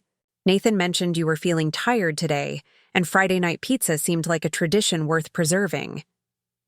The simple kindness nearly undid me. Peter and his wife Lisa had stepped up in countless ways since my diagnosis, driving Nathan to activities, including him in family outings, offering normalcy when everything else was in flux. It's perfect, I managed, blinking back unexpected tears. Thank you. As Nathan excitedly unpacked pepperoni and cheese, Peter lowered his voice. Lisa sent a casserole too. It's in the car, and she said to remind you that Nathan is welcome to sleep over tomorrow if you need quiet after your appointment. My appointment? I echoed, surprised. Olivia mentioned it when she picked up Nathan from school. She thought you might need coverage. He shrugged, embarrassed by his own thoughtfulness. We're here if you need anything. You know that, right? The weight of gratitude was almost physical, a pressure in my chest that made it hard to breathe. These neighbors who had no obligation, beyond proximity, had become more reliable than family with blood ties. I know, I whispered, and it means more than I can say. As Peter left and Nathan began setting out pizza toppings, my phone buzzed with another text from Daniel. We need to talk about what Thomas told you. It's not what you think. Can I stop by tomorrow? I glanced at Nathan, happily arranging pepperoni in careful concentric circles on rolled-out pizza dough, humming to himself. Tomorrow I would learn whether the treatment was working. Tomorrow, I would face whatever new reality Dr. Chen's test results revealed. Tomorrow would bring enough challenges without adding Daniel's justifications to the mix. Not tomorrow, I texted back. I have a doctor's appointment at 11 and need to rest afterward. His response was immediate. Important appointment? Do you need someone to go with you? The offer surprised me. Since moving out, Daniel had shown little interest in the medical aspects of my treatment, seemingly content to maintain emotional distance from the messy reality of cancer. Olivia's coming with me? I replied, a slight exaggeration. I hadn't actually asked her yet, but I knew she would rearrange her schedule if needed. Okay, let me know what the doctor says. I set the phone down, uncertain how to interpret this flicker of concern. Was it genuine worry about my health? Practical interest in a co-parent's medical status? Or something more complicated? The guilt-driven attention of a man who had abandoned his sick wife, but didn't want to see himself as the kind of person who would do such a thing. Nathan looked up from his pizza creation. Dad texted you, right? I can tell from your face. How? I asked, startled by his perception. He shrugged. You get a little line between your eyebrows, like you're trying to solve a hard math problem. I laughed, the tension breaking. You're too observant for your own good. Yes, Dad texted. He wanted to know about my doctor's appointment tomorrow. Can I come with you? I don't have to go to school. Mrs. Rodriguez said I need mental health days too sometimes. Mrs. Rodriguez, Olivia. Always advocating for Nathan's emotional well-being while respecting my authority as his mother. I made a mental note to thank her for the 1,000th time. Not this time, buddy. It's just a quick check-in, and then I'll probably need to rest. But how about pizza and a movie tonight? Your choice. He considered this compromise, then nodded. Can we watch something scary? Define scary, I countered, knowing his definition ranged from mild animated adventures to horror films well beyond his age range. Like Jurassic Park scary, with dinosaurs but not too much blood? I pretended to consider this carefully. Dinosaurs are acceptable, but you have to promise not to hide under the coffee table like last time. That was once, Mom, he protested, laughing. We spent the evening on the couch, pizza balanced on our laps, watching velociraptors chase children through an industrial kitchen. Nathan tucked himself against my side, warm and solid, providing an anchor in the uncertain waters of my life. When he jumped at scary scenes, I felt needed. When he laughed at clever dialogue, I remembered joy. When he finally fell asleep against my shoulder, I experienced a moment of perfect peace, the kind that exists only in the spaces between heartbeats, fleeting but profound. Tomorrow would bring test results and difficult conversations. Tomorrow might change everything again. But tonight, watching my son sleep in the blue light of the television, I allowed myself to believe that love, this fierce, protective love, that transcended physical weakness, might be enough to carry us both through whatever came next. The morning of my appointment with Dr. Chen dawned with a crystalline clarity that seemed almost cruel. Sunlight streamed through my bedroom window, illuminating dust motes dancing in the air, an ordinary miracle I might once have overlooked.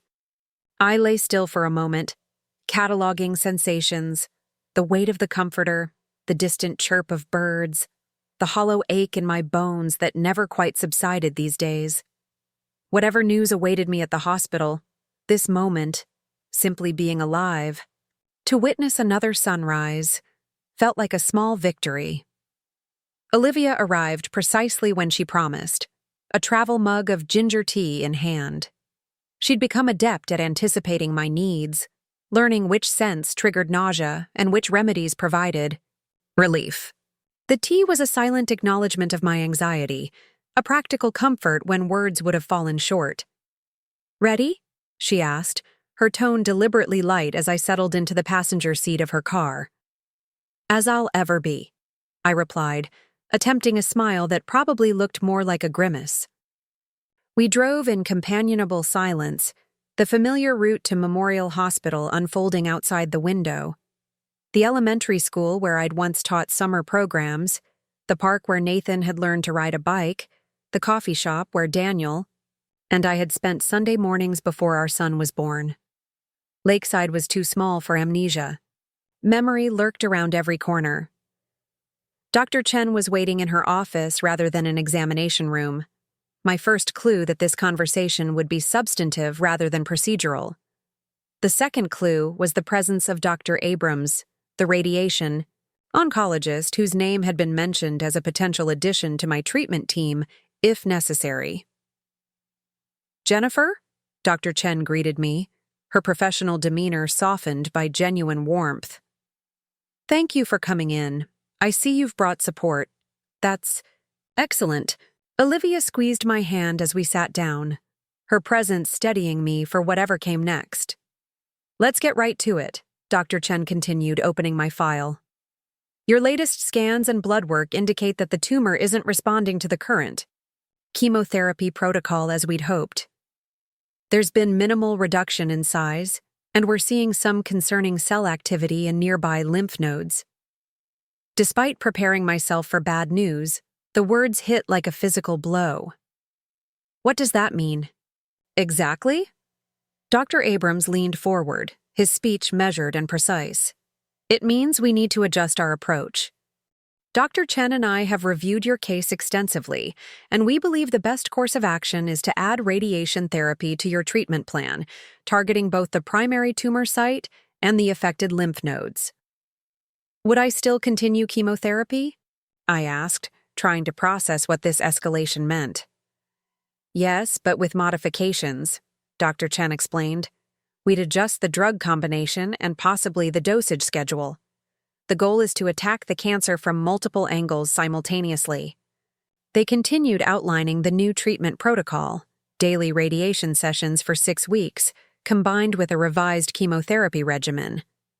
The potential side effects sounded even more debilitating than what I'd already experienced. Increased fatigue, potential skin burns from radiation, heightened risk of infection due to further immune suppression. Each clinical detail hammered home a simple truth. The cancer was fighting back, adapting to survive. What are my odds with this new approach? I finally asked, the question that had been hovering unspoken in the room. The doctors exchanged a glance that lasted a fraction too long. Cancer treatment isn't about absolute certainties, Dr. Chen began carefully. It's about increasing probabilities of positive outcomes. I understand that, I said, keeping my voice steady. But I need some context for making decisions. Are we talking about a 70% chance of remission? 50%? 30%? Dr. Abrams took over, his tone frank but not unkind. Based on your specific cancer type, stage, and response pattern, the literature suggests a 40 to 45% chance of significant remission with this combined approach. That's not insignificant, Jennifer. Not insignificant, but not reassuring either. A flip of the coin, slightly weighted toward the negative outcome. And without this new treatment, I pressed, the probability would decrease substantially, he replied. Perhaps to 20% or lower. Beside me, Olivia drew a sharp breath. I reached for her hand, an automatic gesture of comfort, even as I processed my own reaction to these numbers. When would we start? I asked, the question itself an answer. Ideally, next week, Dr. Chen said. We'd conduct some preliminary tests first, heart function, lung capacity, baseline blood panels. Then begin radiation on Monday, with the modified chemotherapy the following Thursday. I nodded, mentally reorganizing the calendar in my head. Nathan's soccer tournament, the school open house, the home repairs that needed attention. Life. Continuing to demand attention even as death whispered its possibility. I'll need to make some arrangements for Nathan, I said, more to myself than to them, and work out logistics for daily hospital visits. Dr. Chen closed my file, her expression softening. Jennifer, this next phase will be challenging. You'll need significant support, practical help with transportation, household management, childcare. Is there family who can step in? Or should we discuss home health services? The question hung awkwardly between us. Both doctors knew about Daniel's departure, though neither had directly acknowledged it in our conversations. I have friends, I said simply, and I'm looking into home health options. Olivia spoke, up for the first time since we'd entered the office. She has a village. We've got schedules and backup plans, transportation, meals, childcare. It's all being coordinated. Dr. Chen smiled, clearly relieved. That's excellent. Support systems, matter as much as medical interventions in cancer treatment outcomes. As we left the office with a folder of information sheets and appointment cards, Olivia maintained a careful silence, respecting my need to process before discussing. It wasn't until we were back in her car, hospital receding in the rearview mirror, that she spoke. "What do you need right now? Food? Quiet? Distraction?" I considered the question seriously. What did I need in this moment when my future had just become even more uncertain? "Nathan," I said finally, "I need to see my son." Olivia checked the time. "He should be at soccer practice for another hour. We could pick him up early?" I shook my head. "No, let him finish. But could we watch from the sidelines? I just want to see him doing normal kid things."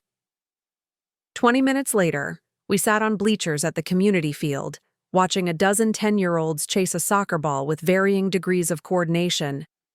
Nathan hadn't noticed us yet, his attention focused entirely on the game.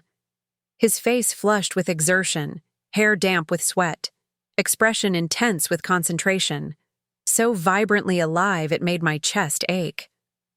"He looks more like you every day," Olivia observed, following my gaze. "That determined chin, the way he narrows his eyes when he's focusing." "Poor kid," I said with a sad smile. "Stuck with my stubborn streak and Daniel's competitiveness." "Those aren't bad qualities to inherit," she replied. "Determination and drive will serve him well." I watched as Nathan intercepted a pass, dribbling down the field with surprising skill before passing to a teammate.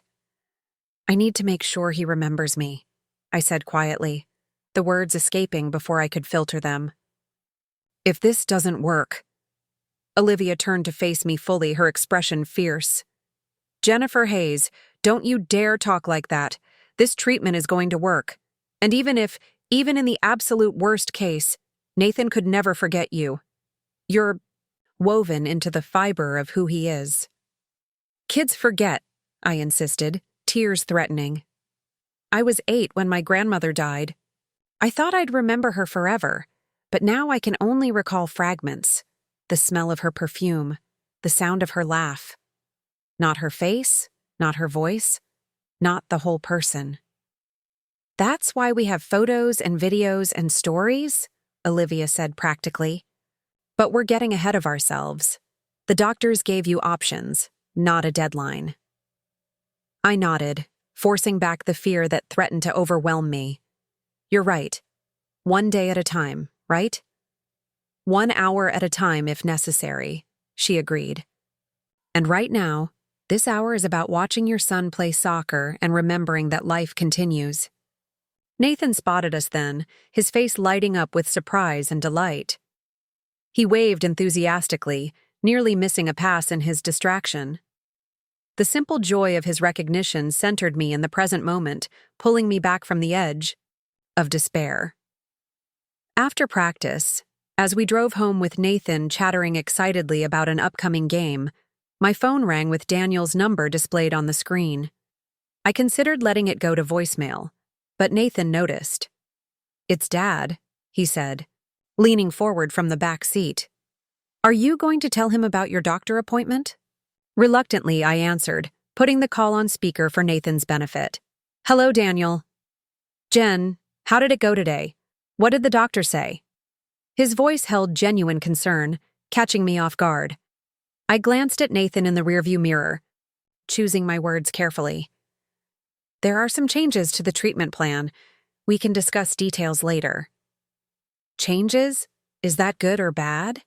Daniel pressed. "It's an adjustment. I'm still processing."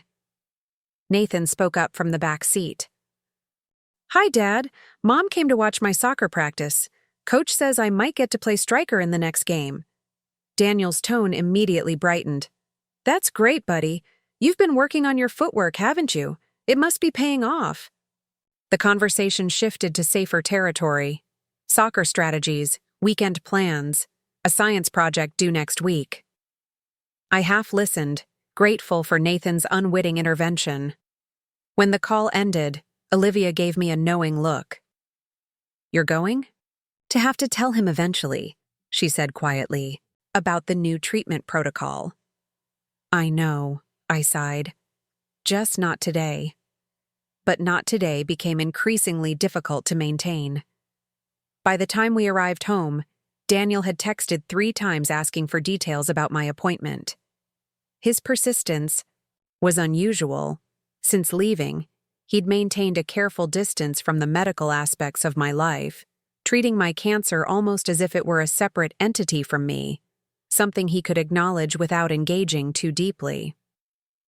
After Nathan was settled with homework, I finally called Daniel back, bracing myself for the conversation. What did the doctor say? He asked without preamble. Is the treatment working? I sank onto the porch swing, suddenly exhausted. Not as well as they'd hoped. They're adding radiation therapy and changing the chemo drugs. Silence stretched between us, heavy with unspoken implications.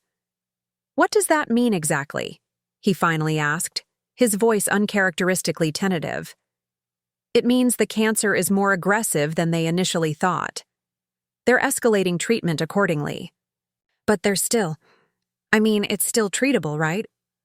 The careful avoidance of direct questions about mortality was so typically Daniel, always skirting the edges of difficult conversations, approaching emotional landmines with clinical detachment. They're giving me treatment options, not guarantees, I said simply. The new protocol starts next week. Daily radiation for 6 weeks plus modified chemo. Daily, as in every single day? Monday through Friday. 30 treatments total. Another pause. How will that work with Nathan and your energy levels? A reasonable question, but it irritated me nonetheless. Where was this practical concern when he'd packed his bags? Where was this consideration for logistics when he'd chosen to prioritize his own comfort over our family's stability? I'm figuring it out, I said shortly. Olivia's coordinating a schedule with other friends, and I'm interviewing home health aides next week. I could help, he offered. Take some days driving you to treatment. Have Nathan stay with me more during the week. The offer seemed genuine, but I'd learned to be wary of Daniel's temporary enthusiasms. How long before the daily reality of cancer caregiving, the messes, the mood swings, the medical equipment, became too much for him again? Let's see how the first week goes, I said noncommittally. I appreciate the offer, but I need consistency. Right now. Nathan does too. I can be consistent, Daniel protested, a defensive edge creeping into his voice.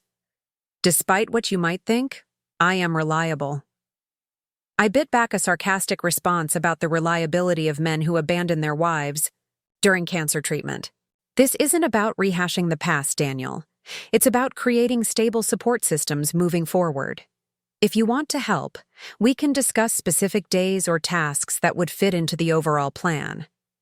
Fine, he said, clearly frustrated by my lack of enthusiasm. Let me know what you decide. And Jen, I really am sorry about how things have gone. I never wanted to make this harder for you. The sincerity in his voice caught me off guard, momentarily disarming my defenses. I know, I said quietly, but intentions and impact don't always align. After hanging up, I sat on the porch long, after the sun had set, watching stars emerge in the darkening sky. Daniel's offer of help stirred complicated emotions. There was a part of me, a small, traitorous part, that still wished for reconciliation, for our family to be whole again. But that fantasy belonged to a different version of me, the pre-cancer Jennifer who believed in second chances and happy endings. The woman I was becoming, shaped by illness, betrayal, and newfound resilience, knew better than to stake her survival on unreliable foundations. The following days passed in a blur of preparation. Medical paperwork, insurance authorizations, coordination meetings with various specialists. I interviewed 3 potential home health aides, eventually selecting Maria, a calm, efficient woman in her 50s whose experience with cancer patients was evident in her matter-of-fact approach to potential challenges. The most important thing is maintaining normalcy for your son, she explained during our final interview. Children need routine and security, especially when a parent is ill. My job is to support that stability by handling the practical matters that might otherwise disrupt your household. Her understanding of the emotional dimensions of illness, not just the physical aspects, sealed my decision. Maria would start the following Monday, coinciding with my first radiation treatment. Telling Nathan about the intensified treatment plan proved more difficult than I'd anticipated. We sat at the kitchen table Saturday morning, pancakes growing cold between us as I carefully explained what would happen in the coming weeks. "So you'll be going to the hospital every day?" he asked, forehead creased with worry. "Even more than before?" "Yes, but the actual treatments are shorter than chemotherapy. And Maria will be here to help with meals and driving and other things that might be hard for me." He poked at his pancakes, avoiding my gaze. "Is this because the other medicine didn't work? Are you getting sicker?" The directness of children can be devastating. I reached for his hand, choosing honesty over false reassurance. "The first treatment worked a little bit, but not enough. The doctors think this new plan will work better." "But what if it doesn't?" His voice was small, frightened. "Then we'll try something else," I said firmly. "The important thing is that I'm not giving up. Not even close." He seemed to consider this, then asked the question I'd been dreading. "Does Dad know? About the new treatments?" "Yes, I told him yesterday." "Is he going to help?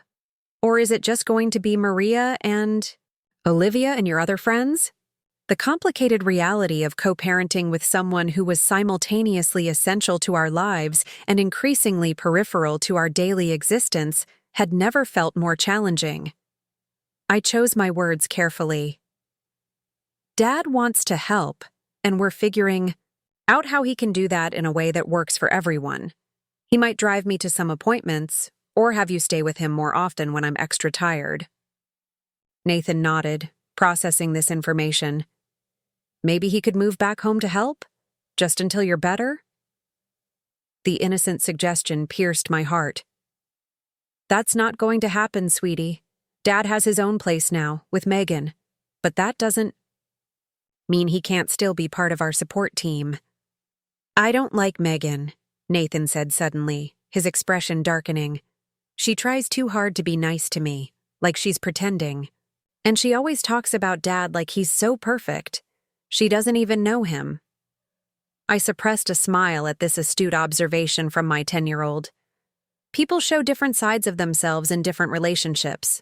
The Dad you know is different from the Daniel that Megan knows. "The real Dad wouldn't leave when you're sick," Nathan said with absolute certainty. "So she doesn't know the real him." The simplicity of his moral calculus left me momentarily speechless. To Nathan, the equation was straightforward. Good people don't abandon family during crisis. His father had done exactly that, creating a cognitive dissonance his young mind was still struggling to reconcile. People are complicated, Nathan. They can do things that seem wrong or hurtful even when they're not bad people.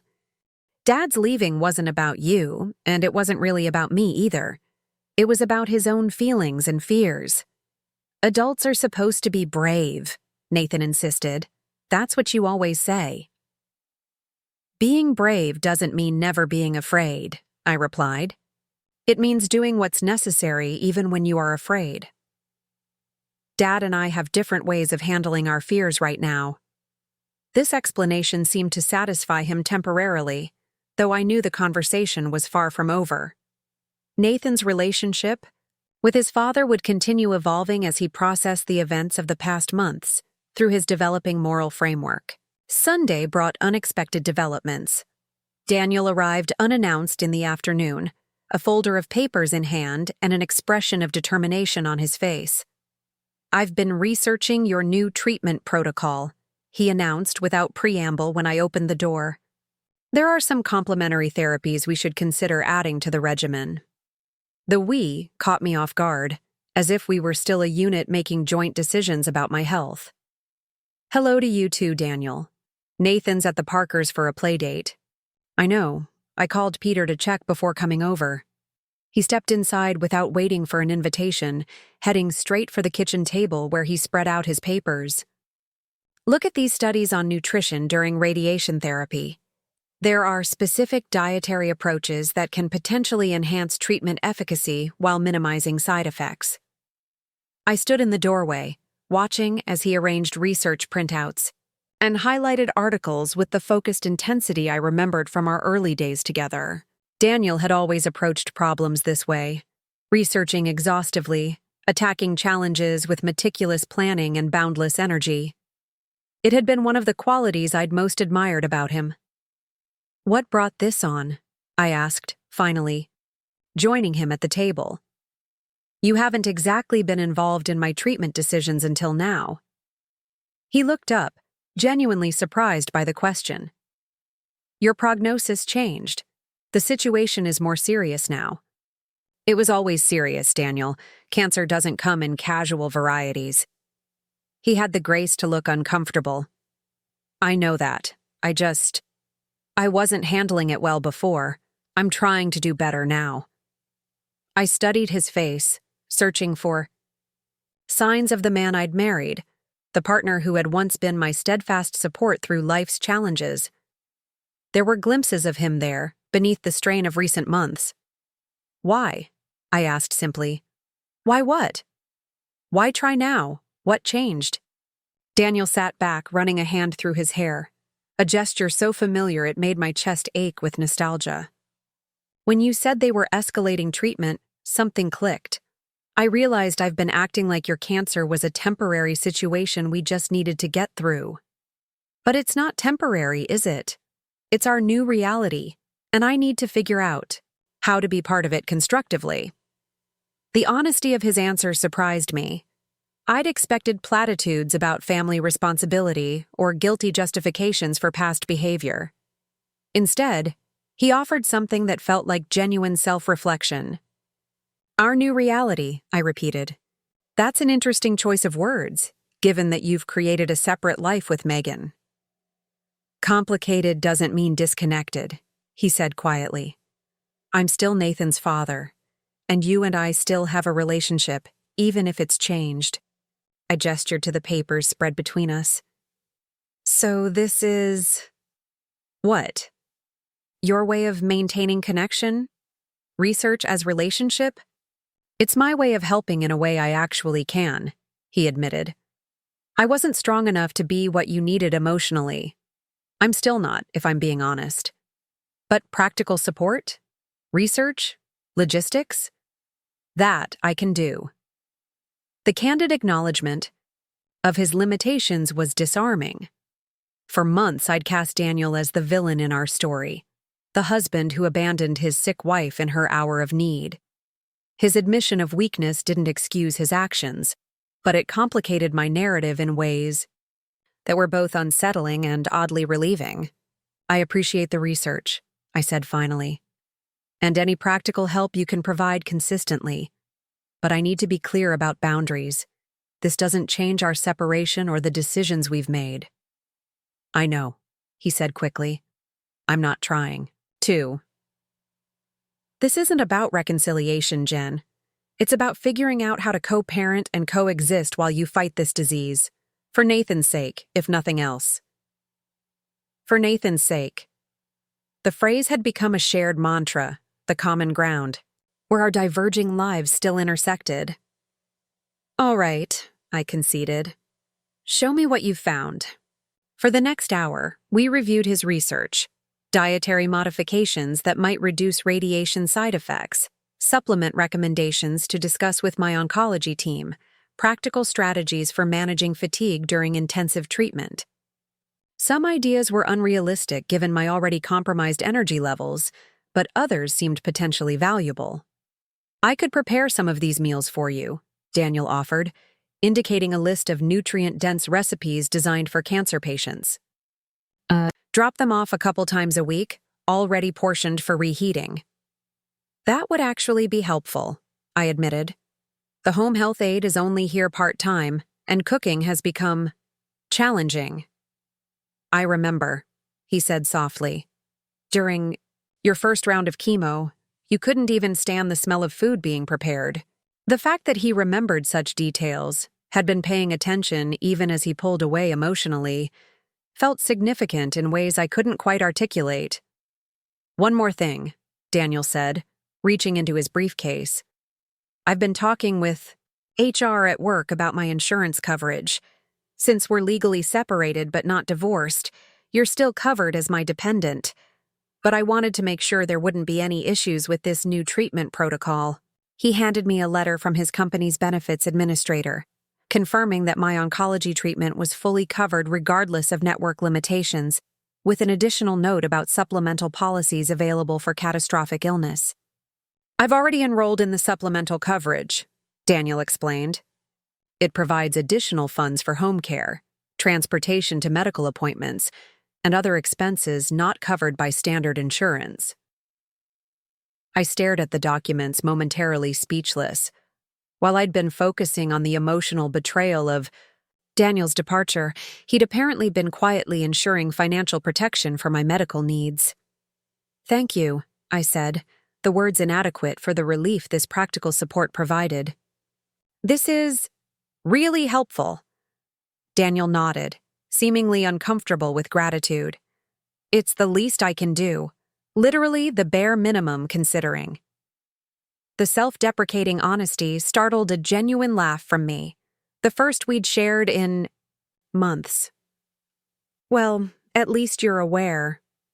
Something shifted between us in that moment. Not forgiveness exactly, but a easing of the brittle tension that had characterized our interactions since his departure. We weren't friends, we weren't partners, but perhaps we could be allies in the specific, limited context of my treatment and Nathan's well-being.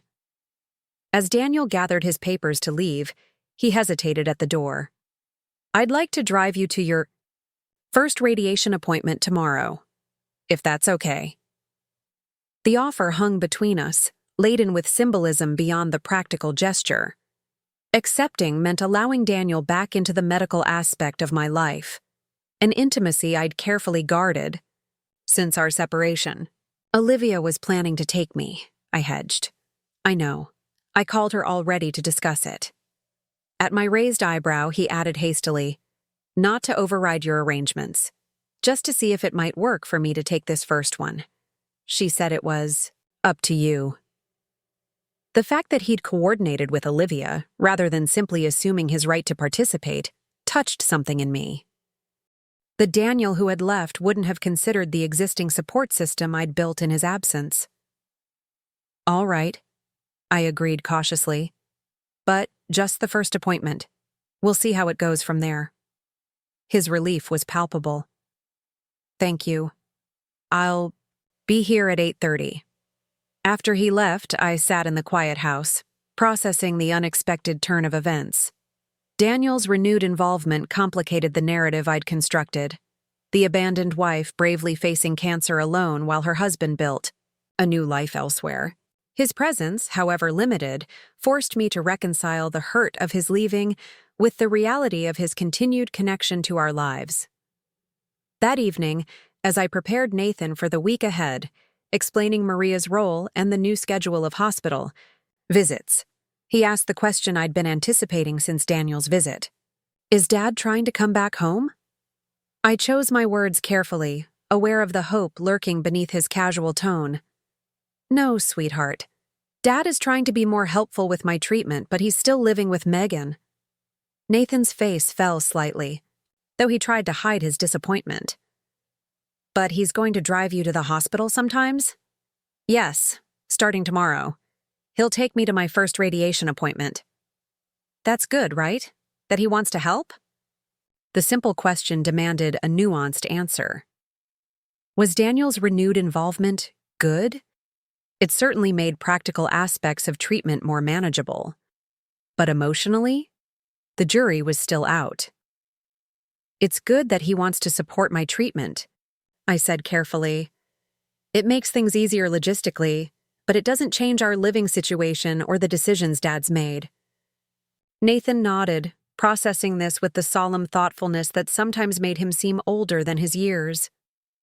Mom, if your new medicine works and you get better, will things go back to normal? The innocent question broke my heart.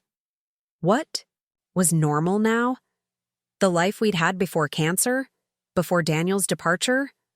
Those versions of normal had disappeared, impossible to recapture regardless of my prognosis. Things will be different than they are right now, I promised, the only honest answer I could offer. But we'll create a new normal that's good in its own way. That night, preparing for tomorrow's first radiation treatment, I stood before the bathroom mirror, studying my reflection with clinical detachment. The woman looking back at me bore little resemblance to the Jennifer Hayes who had existed before diagnosis. Hollowed cheeks, dark circles beneath eyes that seemed too large for my face, skin that had taken on a grayish pallor beneath its surface.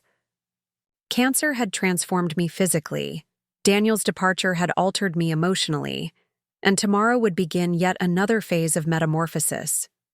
Who would I become through this next crucible?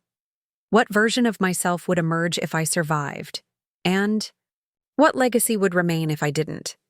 These questions followed me into uneasy dreams, where I searched endlessly for something misplaced, a self I could no longer locate, a future I couldn't quite envision, a peace that remained stubbornly out of reach. Morning arrived with a gentle insistence, threads of dawn light filtering through my bedroom curtains. Today marked the beginning of radiation, 30 treatments stretched across 6 weeks, each one a small battle in the larger war against the cells rebelling within my body. I rose slowly, navigating the familiar fatigue that had become my constant companion. Daniel arrived exactly at 8:30, neither early nor late. Punctuality had always been his signature. I watched through the window as he checked his reflection in the car mirror and straightened his collar before approaching the door. This attention to appearance, even for a hospital visit, was so quintessentially Daniel that it almost made me smile. "Morning," he greeted, his voice carefully neutral. "Ready to go?" I nodded, gathering my bag and the folder of paperwork Dr. Chen had provided. Nathan had already left for school, a deliberate scheduling choice to spare him the anxiety of watching. Me leave for another treatment.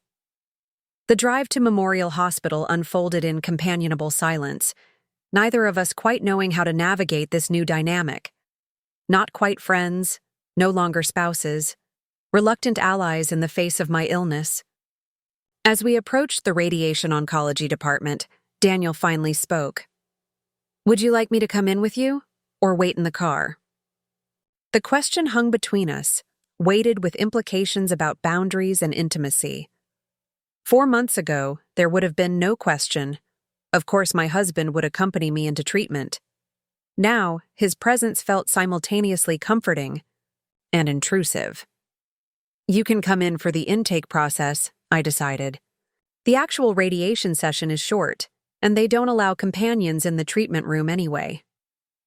Daniel nodded, following me through the sliding doors into the department's waiting area. The space was designed to be soothing, soft lighting, nature photographs on the walls, comfortable seating arranged in small conversational groups rather than institutional rows. Still, nothing could fully disguise the underlying purpose of this place. The intake nurse, Linda, greeted me with professional warmth, her practiced smile including Daniel without question or judgment. "First time with radiation?" she asked, guiding us to a consultation room. "Yes," I confirmed. Dr. Chen and Dr. Abrams explained the process, but it's still a bit abstract. "That's completely normal," Linda assured me. "We'll walk you through every step today, and soon it will become routine.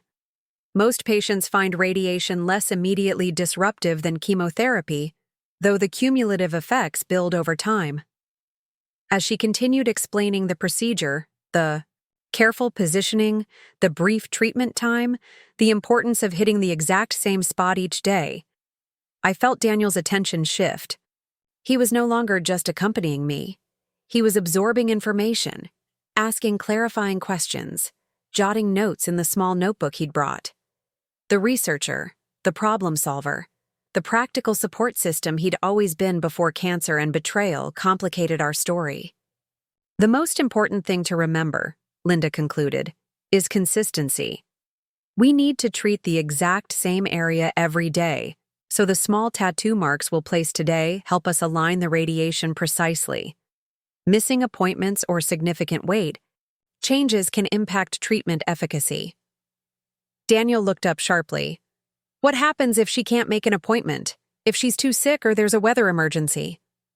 We build in a small buffer for unavoidable disruptions, Linda explained.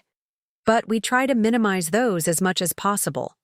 That's why having reliable transportation and support is so important during radiation. His eyes met mine briefly, a silent communication passing between us. Reliable support, the very thing he'd failed to provide when he walked out, the role he was now attempting to reclaim in this limited context. After completing the paperwork, Linda led me toward the treatment room, explaining that Daniel would need to remain in the waiting area. The first session takes longer because we need to create your positioning mold and place the alignment tattoos.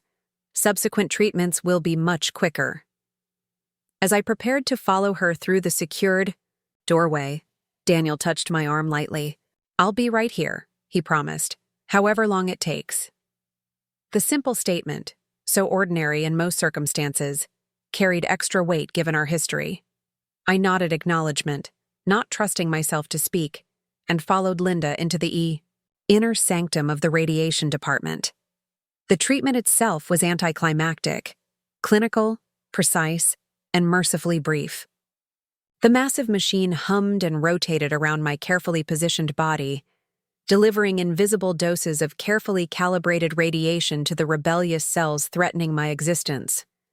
The small tattoos, tiny permanent dots marking the treatment field, felt strangely significant, a visible reminder that cancer had permanently marked me, regardless of outcome. When I emerged an hour later, Daniel was exactly where he'd promised to be, leafing through outdated magazines in the waiting area. He looked up immediately, setting aside a dog-eared copy of National Geographic. "How was it?" he asked, rising to meet me. "Quick. Painless." I gestured to the small bandages covering my new tattoo marks. They said the side effects take time to develop. He nodded, retrieving my coat from the chair beside him. I researched radiation dermatitis. There are specific lotions recommended for minimizing skin damage. I can pick some up on the way home. The thoughtfulness of this practical gesture touched me unexpectedly. "Thank you, that would be helpful." As we walked toward the parking lot, I felt a sudden wave of fatigue wash over me. Not from the radiation itself, which wouldn't produce physical effects for days or weeks, but from the emotional weight of everything the treatment represented. Daniel must have noticed my steps falter because he gently took my elbow, steadying me without comment. The drive home passed in silence, but it wasn't the tense, awkward quiet of recent interactions. Instead, it felt like the comfortable silence of people who didn't need to fill every moment with words, a small echo of what we'd once shared. When we arrived home, Maria was waiting, having let herself in with the key I'd provided during her orientation. The house smelled of something savory cooking. Beds had been made, and a basket of folded laundry sat neatly on the coffee table. The practical comfort of these simple domestic tasks nearly brought me to tears. "How did it go?" Maria asked, her calm efficiency creating space for whatever response I might need to give. "Fine," I said, suddenly too exhausted to elaborate. "I think I need to rest for a while." Daniel hovered uncertainly in the doorway, clearly unsure of his role now that we'd returned to my domain. "I'll get those lotions and drop them by later," he said finally. "Unless you need anything else right now?" I shook my head, managing a small smile of gratitude. The ride was enough. Thank you. After he left, Maria helped me upstairs, her support matter of fact rather than pitying. "The first day is always the hardest," she observed, turning down my bed covers. Not physically, but emotionally. It's a milestone no one wants to reach. I sank onto the bed, struck by her perceptiveness. You've done this before. Many times, she confirmed. 17 years as an oncology nurse before switching to home health. I've walked this path with hundreds of patients. And how many of them? I trailed off, unable to complete the question that haunted my darkest moments. Maria sat beside me, her expression gentle but direct. Many survive, some don't. But every single one finds strength they never knew they had. She patted my hand. Rest now. Nathan will be home in 3 hours. Sleep claimed me immediately, a deep, dreamless respite from conscious worry. When I woke, the quality of light had changed. Late afternoon sun slanting through the blinds, painting golden stripes across my bedroom floor. I lay still for a moment, taking inventory of physical sensations. No nausea today. No bone-deep ache. Just the familiar fatigue that never quite lifted, regardless of how much I slept. Downstairs, I found Maria supervising Nathan's homework at the kitchen table while simultaneously preparing dinner. She'd integrated herself into our household with remarkable ease, finding the delicate balance between helpful presence and respectful distance. "Mom!" Nathan exclaimed when I appeared. "You're up. Maria said I shouldn't wake you, but I wanted to ask how your radiation was." I joined them at the table, accepting the cup of tea Maria silently offered. It was very quick, actually.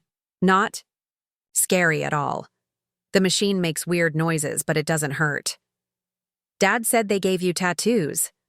Nathan's expression was equal parts fascination and concern. "Are they cool tattoos?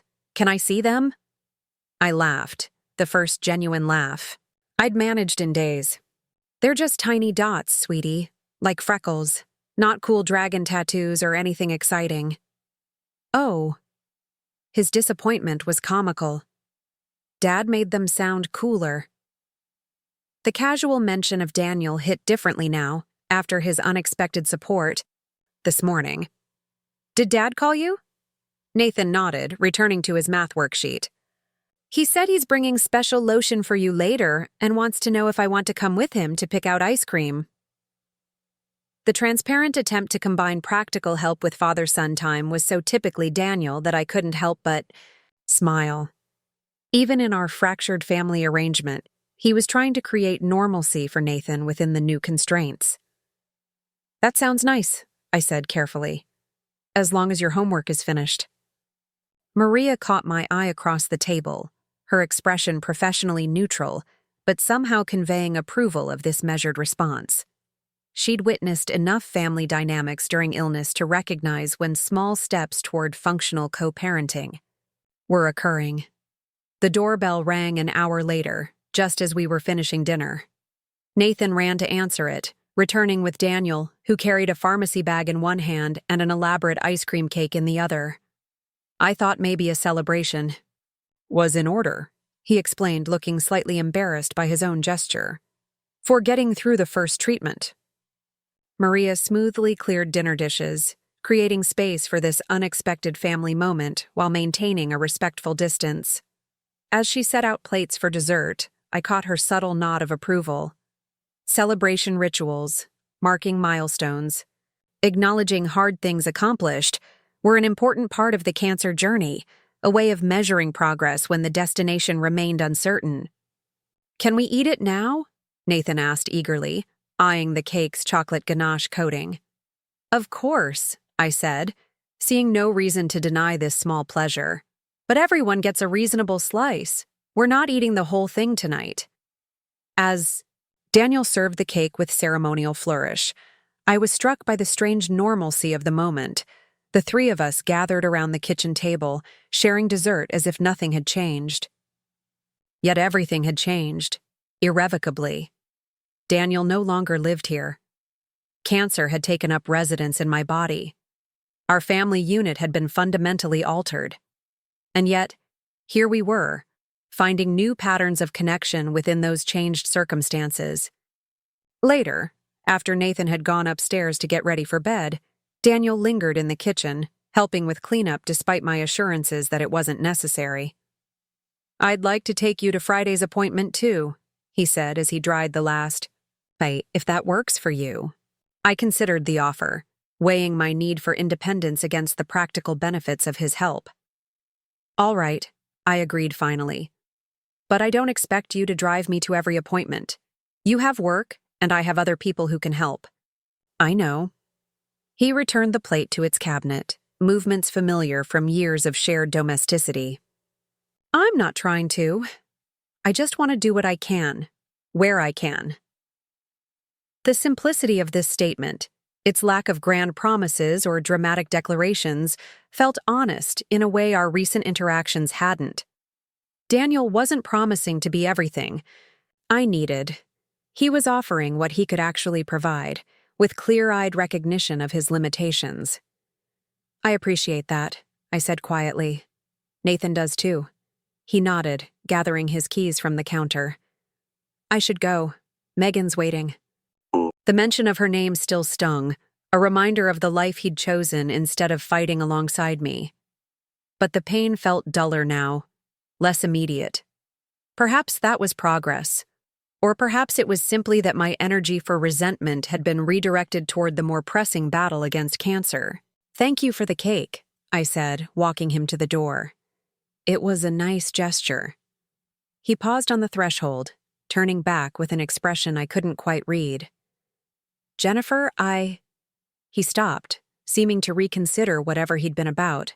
To say, "I hope you sleep well tonight." After he left, I sat on the porch swing, watching the last colors of sunset fade from the sky. 1 treatment down, 29 to go. An uncertain future stretching beyond that. Remission or recurrence, survival or shortened time, fears realized or fears conquered. But also, one day successfully navigated. Small moments of joy preserved for Nathan. New patterns of support, taking shape around me. The cancer story wasn't just about illness and betrayal, it was also about resilience, about unexpected strengths revealed through crisis. Tomorrow would bring another treatment, another day of fatigue, another set of challenges to navigate. But tonight, sitting in the gathering darkness with the taste of chocolate still lingering, I allowed myself to believe in the possibility of healing, not just physical recovery, but the deeper healing of a life reconfigured by necessity and gradually rebuilt by choice. The insurance policy Daniel had overlooked might have given me financial leverage when he left, but the true policy I was cashing in now was the one I'd written myself through decades of building friendships, community, connections, and inner strength. That was the true safety net catching me as I fell, not legal clauses or financial provisions, but the invisible web of relationships and personal resilience that had been there all along, waiting to be tested. Tomorrow's radiation would target the cancer, but today's small victory had nourished something equally important. Hope. That stubborn light that refuses to be extinguished even in the darkest circumstances. One treatment at a time, one day at a time, one small celebration at a time. Up next, you've got 2 more standout stories right on your screen. If this one hit the mark, you won't want to pass these up. Just click and check them out.